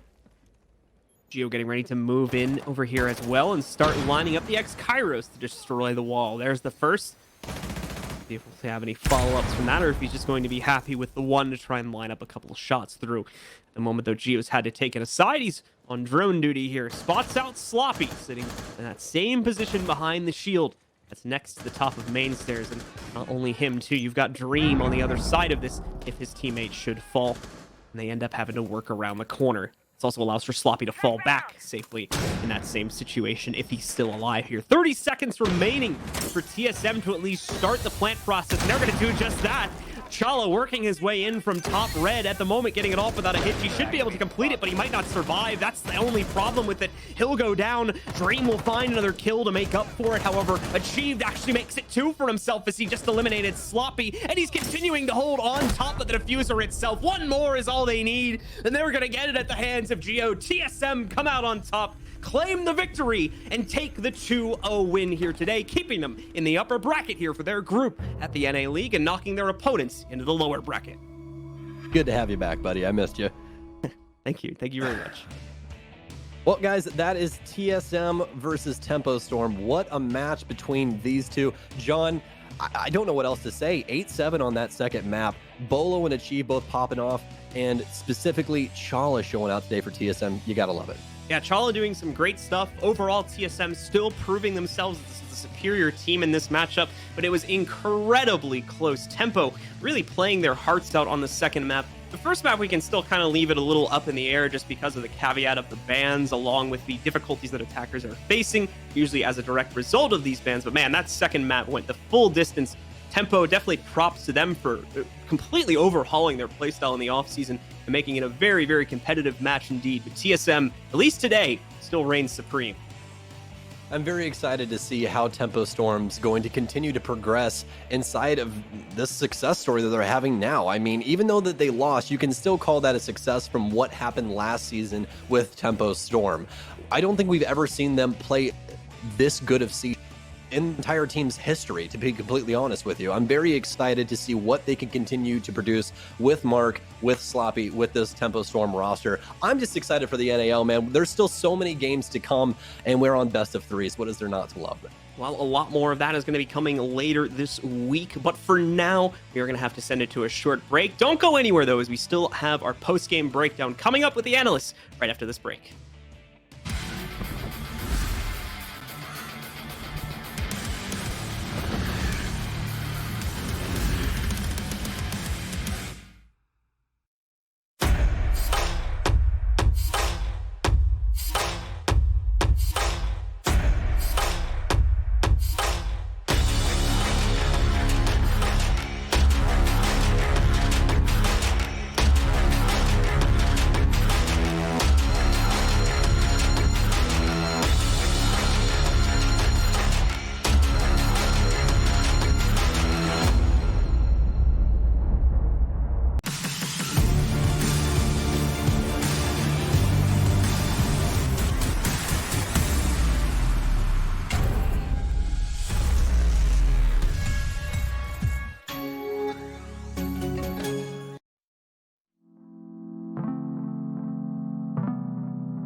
Here we go now.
Here we go now.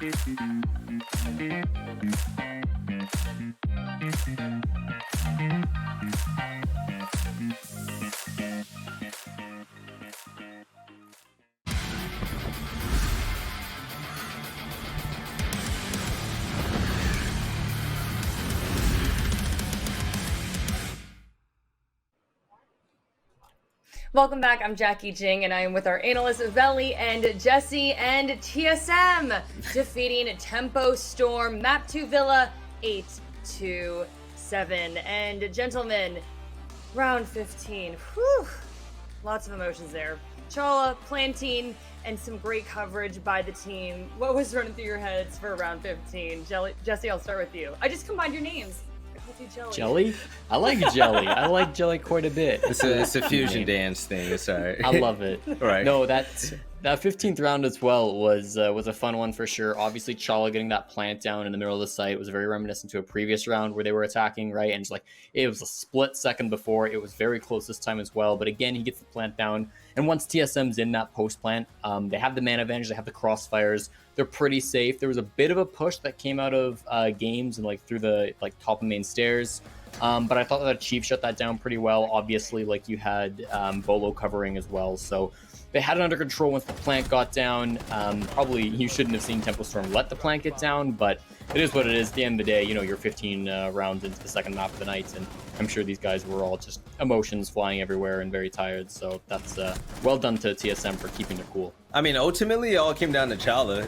Chala did two things that round that I absolutely love. Number one, he trusted all of his new teammates as he made such a risky plan. All it took was one guy to pass that cross that was set up from top red to kill him. But no, he sat there, it was continuing to put down the objective, right?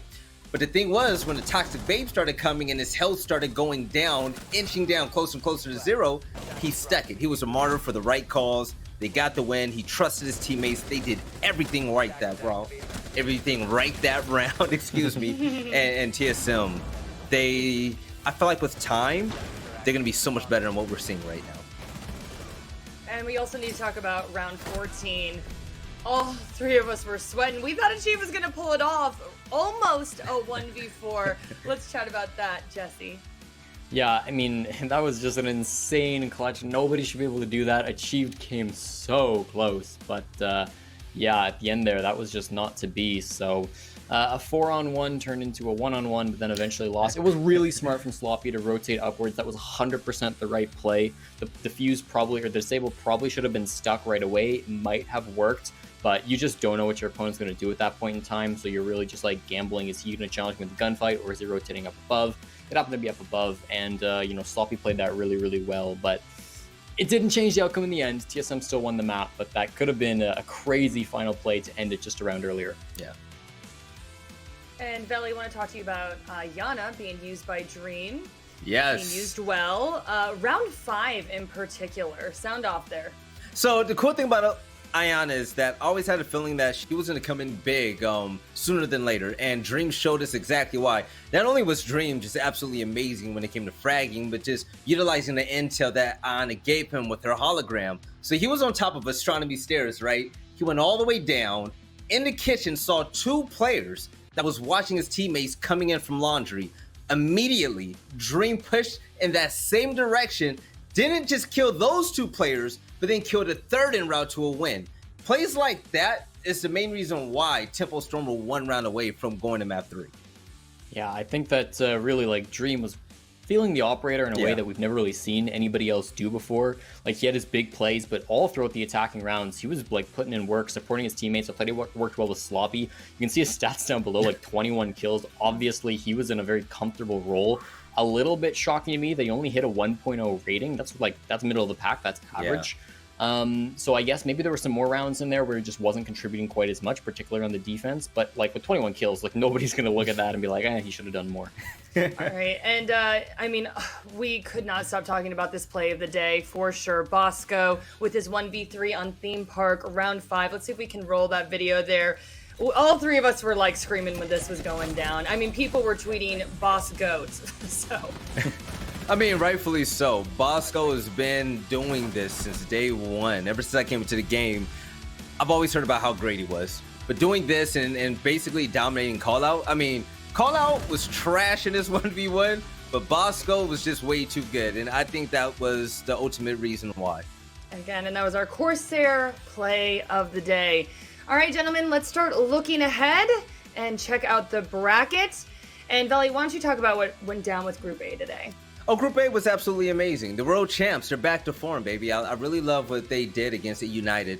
We saw them pretty much dismantle and break that team down by stopping rotations, middle of the changes when it came to strategy. And it was beautiful to see Bosco do his thing, Canadian have his moments, especially Thinkinade. I'm really happy that Thinkinade had his moments because he gets them here and there, but today he went nuclear, right?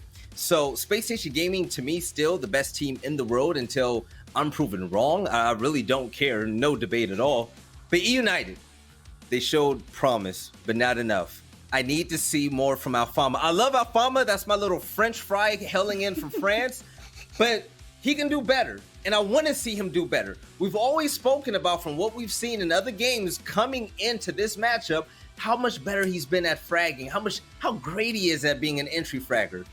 But when you're that negative in your role, you hurt your team, and he knows that. So, Alfama, if you're listening to this, guy, we all know who you are. We all know you're the real deal. We need you to show up on game day. You're still in it. You have a fighting chance to get second place. So when we see you next week, I'm going to see a different Alfama, all right?